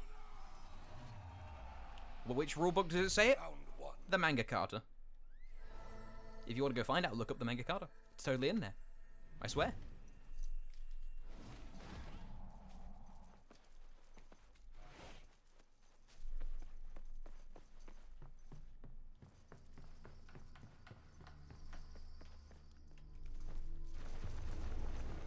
Ah, there's Barak.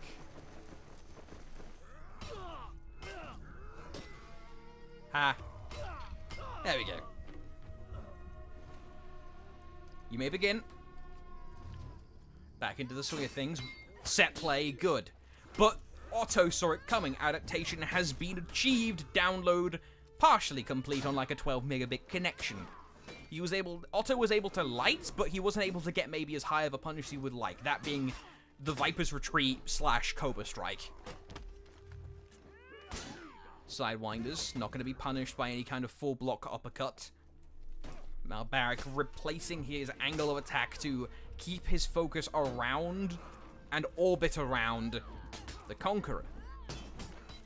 And now he's going to start pushing a few more buttons, feints the unblockable. Otto doesn't take the bait, sticks safe in the hidden stance. Low on health, but the Sidewinder's going to be used anyway. Otto getting very, very greedy. Oh no! Oh no! That could have been a kill, but he got stiffed by his own teammate at Barak. Eternity, you gotta watch yourself, mate. Good uppercuts. Oh dear. And there's the Berserker nonsense.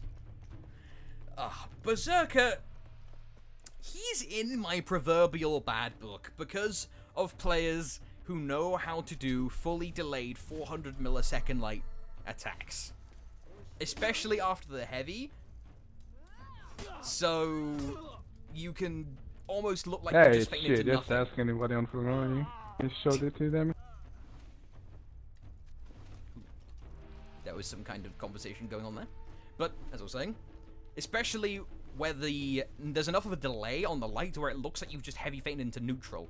Begin. And it's so deceptive because of that.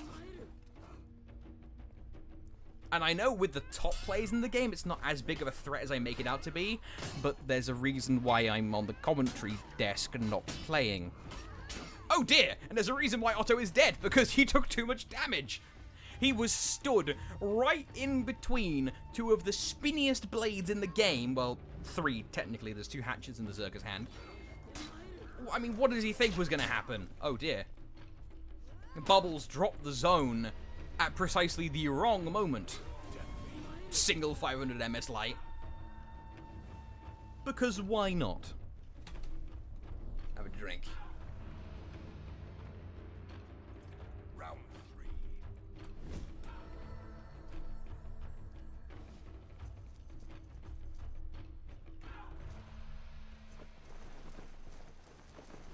Now, of course, Barak, he can't afford to throw out just a neutral side light all the time. Because that is going to get him punished. When we kill you, I want 10 seconds so we can set up our position for beginning, okay? Don't say begin as soon as we get there. Okay, that's fine. I understand. I apologize.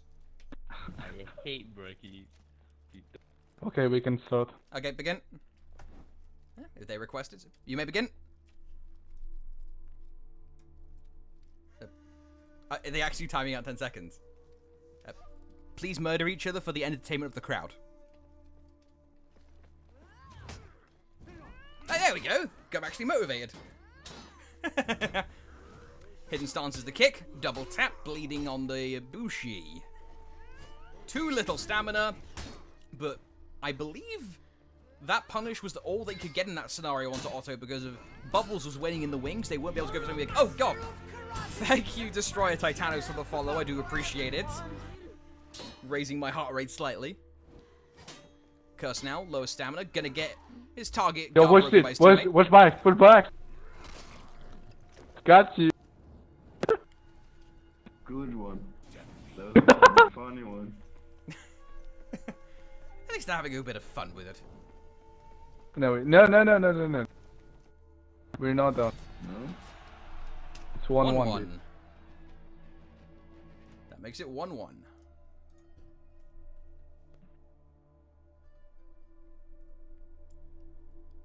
Our money only, our dude. This is why I enjoy 2v2s, even if they aren't necessarily the best mode in the game. I still believe 4 versus 4 is the best mode in For Honor right now.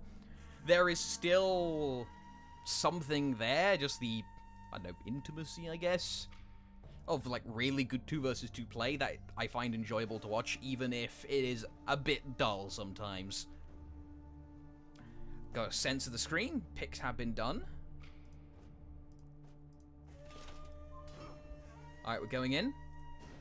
Switch from Barak. He's gone from Zerk to Shaolin. No change from the opposing team in the orange.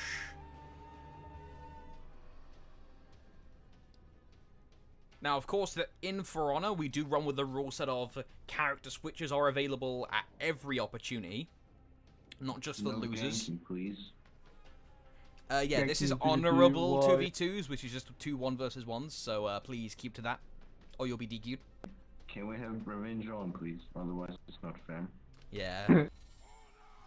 How you win 1v1? No, 1v2 if there's no revenge. Exactly. Just gotta use that unlock tech.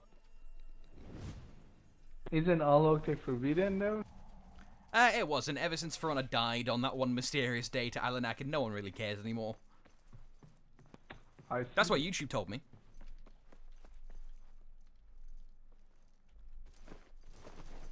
Is it true? Well, I'm waiting in the commentary death corner if whoever wants to come kill me. There really needs to be a plaque over here for everyone who's died. Wait. Thank you. I think you'll be the only one. What should actually be is a fucking spectator mode, you know? Yes, please. Please, spectator. Begin at your leisure. Alright, heading back into it now. Shenanigans aside. Sun Kick going to be used off screen. 20 damage top light. Multiple guard breaks, keeping the Debushi wrapped up, kind of like clinching and boxing. Hidden stance away on the hitbox of the Sidewinder. Gets punished instead for over-eagerness of the attacks there from Otto DGS. Let's see how well Eternity is able to face down Bubbly and Otto with half HP. Even lower than half HP, actually, come to think of it.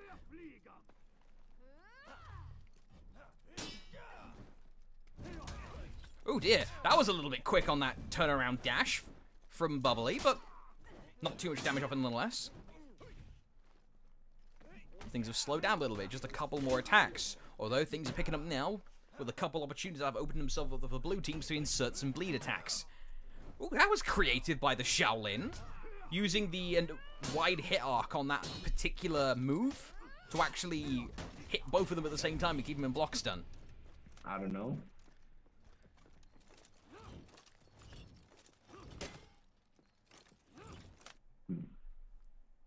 Round 2. Wait, is it on toggle now? What the fuck?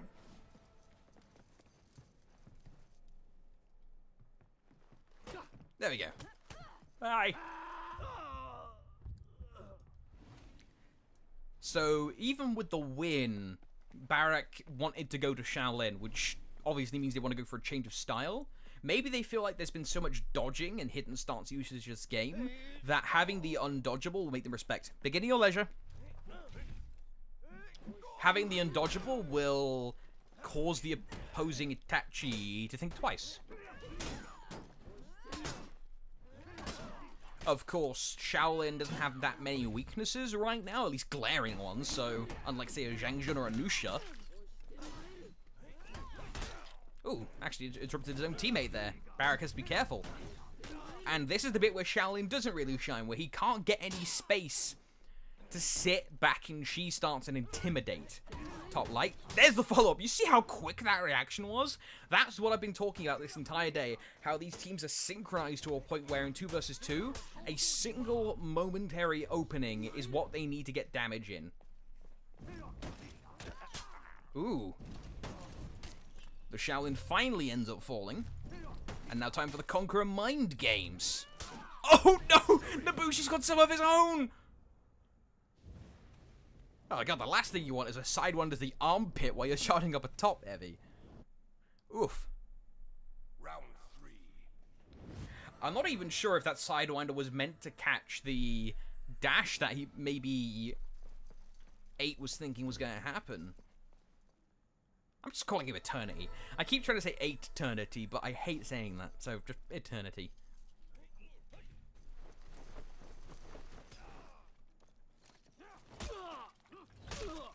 Did Barak just get friendly fired before the match even started? That's his own fault. Begin.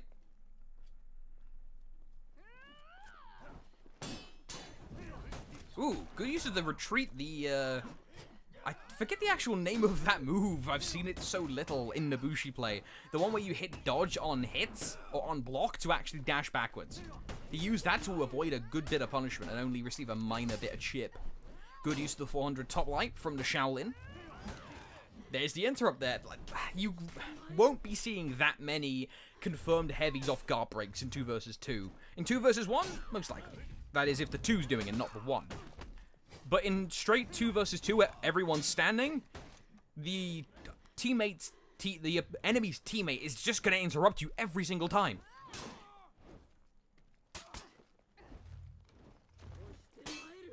Roll was a little bit too quick there to get hit with the Cobra Strike. Parry as well, taking things back to a neutral state with Eternity low on stamina, only just able to get it back now. Things are slower. More methodical. Guard break. Not going to be punished, but actually Bubbly gets punished for his own bloody punish of all things. Trying to save his teammate, a little bit too eager, not watching the wings, and checking both ways before crossing the road, otherwise he gets the stick. Round 4. Like, that 400 millisecond top light from neutral is such a strong ability. I can't overstate how good it is. Almost every single basic light attack in the game that's 400 MS has to come from a combo of some description, or a certain state. Shaolin is the only person in the game who has a 400 millisecond attack from neutral. Everything else is like 500 at most, usually.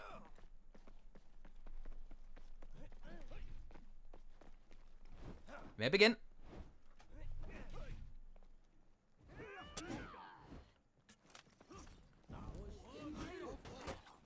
Let's keep an eye on the Nabushi matchup, because we have been seeing a lot of action from Shaolin, but how Eternity plays this is super important to me, at least, because Barakeet's going to be flashy, but the real damage sources will be happening from the Cobra Strikes to whittle down HP. Yeah, you saw, like, there, the Chi Stance top light was able to track and kill Otto, but most of the damage being done this game is happening from the Bleak. Good deflects!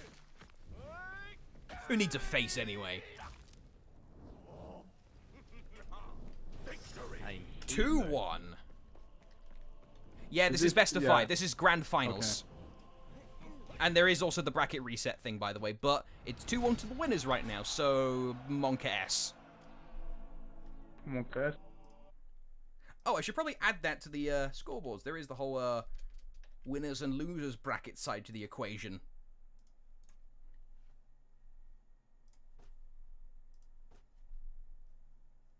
For those of you who are curious what it means by bracket reset, is the people who came into this match on the winner's side are given essentially a golden parachute. That, of course, being if they lose, if Barakeet and Eternity lose here, they get another go at it because they have been knocked down into losers in quotation marks. But if Itachi lose, they're out of the tournament. Barracuda and Eternity are the last people standing, or the last team standing. Therefore, GG. And the team on the winners is 2-1 up, so little problematic. Censor. I could just hot pick Shaolin immediately, but I don't want to step on them on toes if they happen to actually pick Shinobi. So I'm just gonna kind of chill. Taking their time picking is Itachi. They're considering their options. This is tournament life for them.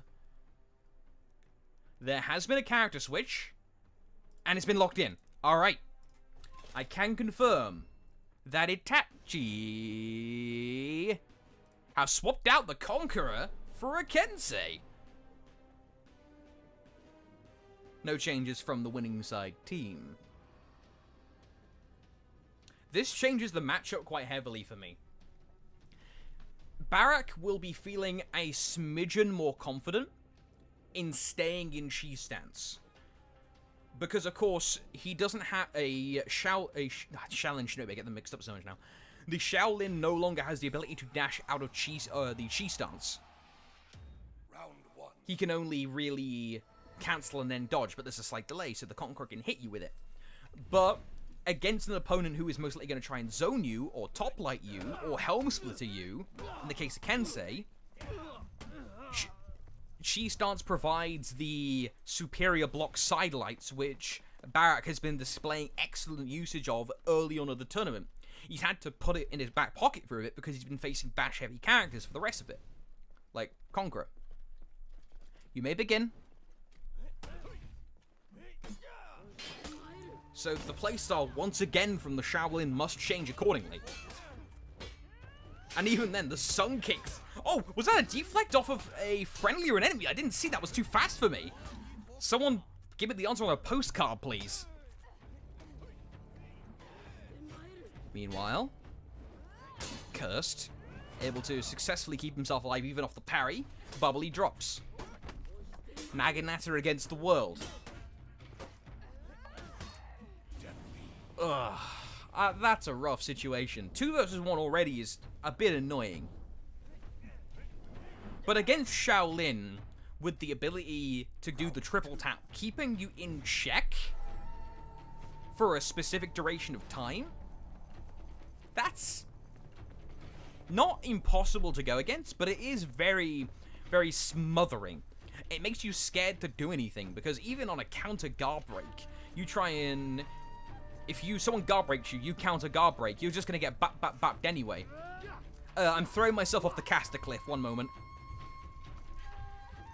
It'll still take you a little while to get hit through, and that will also give the enemy the time to go for a heavy on top of you while you're being bapped. Alright, I've refused to revive. You can begin. G-stats. Barak's doing a smart thing right at the start of the match, because of course... Oh, bloody hell. Thank you, Karen Ryder, for the follow. I do appreciate it. The follow button is now the scare the commentator button. Great use of the guard break. Immediate punish follow-up. Wall splat. That's kill. Barak was unfortunately out of stamina. He didn't predict that his teammate was going to get kicked successfully into the wall. So he ends up going out of stamina, and that happens. Sun kick. Target swap. Good timing. Bap, bap, bap. Used that as well. Barak's fighting this well. And there's the parry. Bleed follow-up. Let's target. Why is there no... Oh dear, Barak's not happy. Someone call the ref. And that's a guard break. Valiant effort there. So you guys ganked me, and there's also no event. That's nasty. Dude, why does your mic explode? Because For Honor has an excellent voice over IP codec and is absolutely not trash. Yours is fine. Oh. Hi, Ahmed. Thank you for the follow. Ugh. Raven, you're removing that next time. Bloody hell.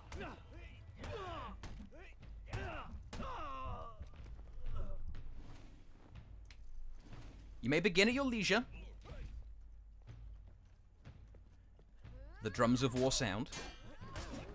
Bubbly gets tagged with a top light into the new mask. And his, like, bow thing on his back, not providing much support. Maybe he's intending to wrap up whoever loses and kidnap them. I don't know. That Kensei looks kind of scary. Have you seen his face? Havoc literally has it as an emote, I think. Or Alanakin. Good parry. That guarantees 20 damage top light. But meanwhile, Otto gets put in the ground. Swift strike, not parried. Bap, bap. Better that. But there's where your problem lies. Even with the speed of that thing and doing it unpredictably, that's only the second time we've seen that happen this tournament. That is a Shaolin throwing the unblockable after Sun Kick. If you wait for it, you see it coming, because you never have to worry about anything else happening, because who the hell's throwing the sweep? You accept that you're going to get top lighted and just watch like a hawk for the top heavy. And then you can just react on sweep.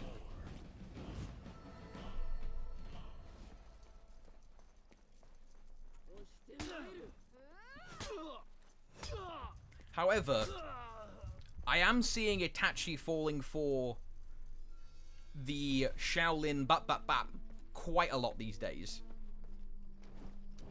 And it's not of their own volition necessarily. Like I said, it's an extremely hard thing to play around. Oh my. Does that mean Super Saiyan? I'm not exactly sure. The mask is off. Some Rule 34 action here. Oh dear. I'm not sure if I want to say this, but you can begin. Rule 34 action on stream. I'm sorry, Raven, if you're listening. This is tournament point, actually, for Barracuda and Eternity. Let's see how well they do. They're already chipping Nabushi down to half HP with judicious amounts of attacks. Flip over to Bubbly. He's in a 2/3 state of mind. Zone, good. Able to block himself, keeping Shaolin externally protective. But you see the position swap here. They're constantly rotating the battlefield, not letting Itachi sit in the same place that they want to sit, and externally they want to. Also, is very low. He is so low. He is one light away from death. Shaolin is going to be his biggest threat. And you see Barak immediately swaps. Wants to keep himself in range. Targeting. Superior, like good. Hyper armor. Able to go for it, but he's down! Oh no. Also, he's got to fight like a madman here. Ah! GG.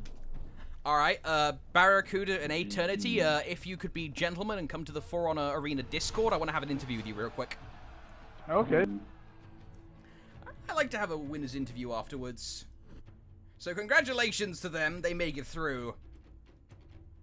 $50 go to them. Has there been any community prizing? Nope, unfortunately not, but it'll be going to them nonetheless. This has been a nice laid-back affair. It wasn't as maybe as like hyper exciting as I would have predicted with tons of like Wulin usage. but it was still nice enough. All right, where's the Throne Arena Discord? I've lost it. There we are. All right, first of all, I gotta make sure that I actually feed Discord through.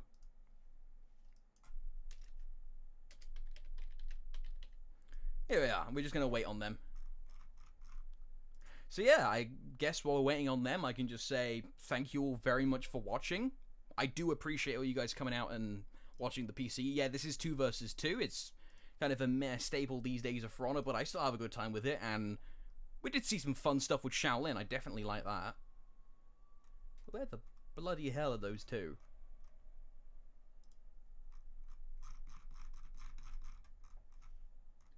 Are they even in the Discord? Ah, here they are. Hi. Hello! Hello. How you two doing? I'm doing fine. I'm doing actually really good. I'm excited to know that I won the tournament. I was expecting it, but I wasn't expecting to fight Otto and Hitachi in the finals. I'm expecting to fight Clutchmaster and Zenmix. Alright, so I have 1 or 2 quick questions for you specifically, because I want to pick your brains. So, Okay. I know you were advocating pretty heavily, especially in the chat during the Fapo game with Crack and Oni, but the Shaolin. What are your two opinions on Shaolin viability in 2s? So I think Shaolin is really underrated. Having like similar, for example, Alarnikin, he said for so long that Shaolin is not that good in all the beta streams, but like I honestly was someone who disagreed, and I was always someone who wanted to prove how good he is, how I proved it like before his work in other TV2 tournaments, etc., etc. I think Shaolin can be really good in really good hands. And why is it really good hands? Because to be good with Shaolin, you need to be good with superior blocking. If you don't have superior blocking down, you're not gonna have Shaolin down pretty much. I agree. Oh, hello there, Raven. Nice to see you. We'll talk to you in a moment. Hello, Raven. But Hey, how's it going? Bloody hell, that follow alert. Thanks for the host. Okay, Raven, next time this tournament happens, you're muting that bloody follower alert. You keep scaring me with it. But I'm so sorry about that. taking the interview back on I've been track. hearing you get alarmed every time I came on stream. Yeah, the cheese stance side heavy that has the undodgeable property. Were you two Yes. banking on it, switching sides, switching the indicators around, left to right, right to left? Because I noticed a few times you threw it out, and it looked like, oh, this is a sure external block, and it just goes whoop round them, and you hit them. Is that like a thing you bank on, or is that like even the thing I'm correctly identifying? So what happened was I switched side only to be able to punish Nobushi completely, because when she dodges out of the recovery, she's gonna have guard in one direction. So I have to predict what direction she has to throw my attack properly. Other than that, it was just about range. I think. Reads.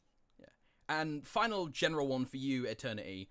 Apart from one, why is your name spelt like that? I hate it. I keep having to force myself to Eternity. Your Nobushi play was very good that game. Did you have to change it at all for playing with a Shaolin versus, say, a Zerka, or is it just kind of the standard wait for opportunities and poke them with a little bit of bleed and wait till they die? Does he have a mic? Eternity? Yeah, what's up? Does Eternity have a Yeah. mic? He does have a mic. Yo, Eternity. Is he typing out Is his he? response? Oh, there he is. Too many Exactly. words. My English is not very good. So Oh, okay. That's fine. If you don't want to do, that's fine. I guess. Okay, I can answer in his stead if you want. Okay, that works.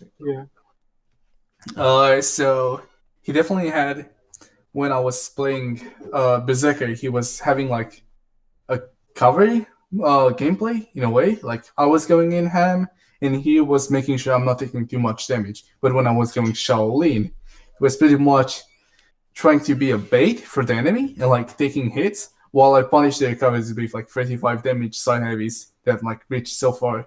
So what he was like his idea when we were playing Shaolin Nobushi was to survive pretty much and open opportunities for me to punish them. That's what happened. All right. It seemed to me like at certain points, certain things were maybe whiffed, like guard breaks were maybe whiffed on purpose to open up opportunities. Is that true? Yes. Yes. I thought so. It seemed like it. Yes. Good plays. Those were really good plays, actually. Nice Thank way you. to bamboozle. All right. So, I was go on. I was expecting questions about my teammate deflect. I see you haven't noticed that. No, I did notice it, and the only reason I'm not massively like on it because I've seen a few people rehearsing like Shinobi Orochi's set plays of a similar vein. I was very much impressed that you guys were doing it in a proper like fight scenario in a tournament. And Yeah. if it was like, oh, why are you doing like Hurricane set plays? The Zerka set play specifically is like one of the safer ones, I imagine. Yeah, it is. Yeah. There's no way to. There's like no counterplay to it. I can attack you. I can grab you out of a roll, out of a light, out of a heavy, etc., etc. Yeah. The only thing that they can do is after I garbage them, hit me. Because while I'm garbaging, if you're gonna attack me, I'm gonna deflect the next attack as well. So if I deflect my teammate and then you attack me at the same time, I'm gonna deflect your attack as well. Yeah. So that's not a way off. What you want to do is attack me after I garbage the deflect person. I mean the garbage person because I don't deflect him. But my teammate is always making sure that the other person is busy blocking his light or is interrupting the other person with the dodge light after there. And this is why it works so good with Nobushi, because with other characters, as I can say, you cannot follow up that fast, you know? Like dodge out of your cover and go for another light. Yeah. His main thing is doing stuff from neutral, not like in flowing chains. Which is, I know, ironic considering Kensei, but hey-ho.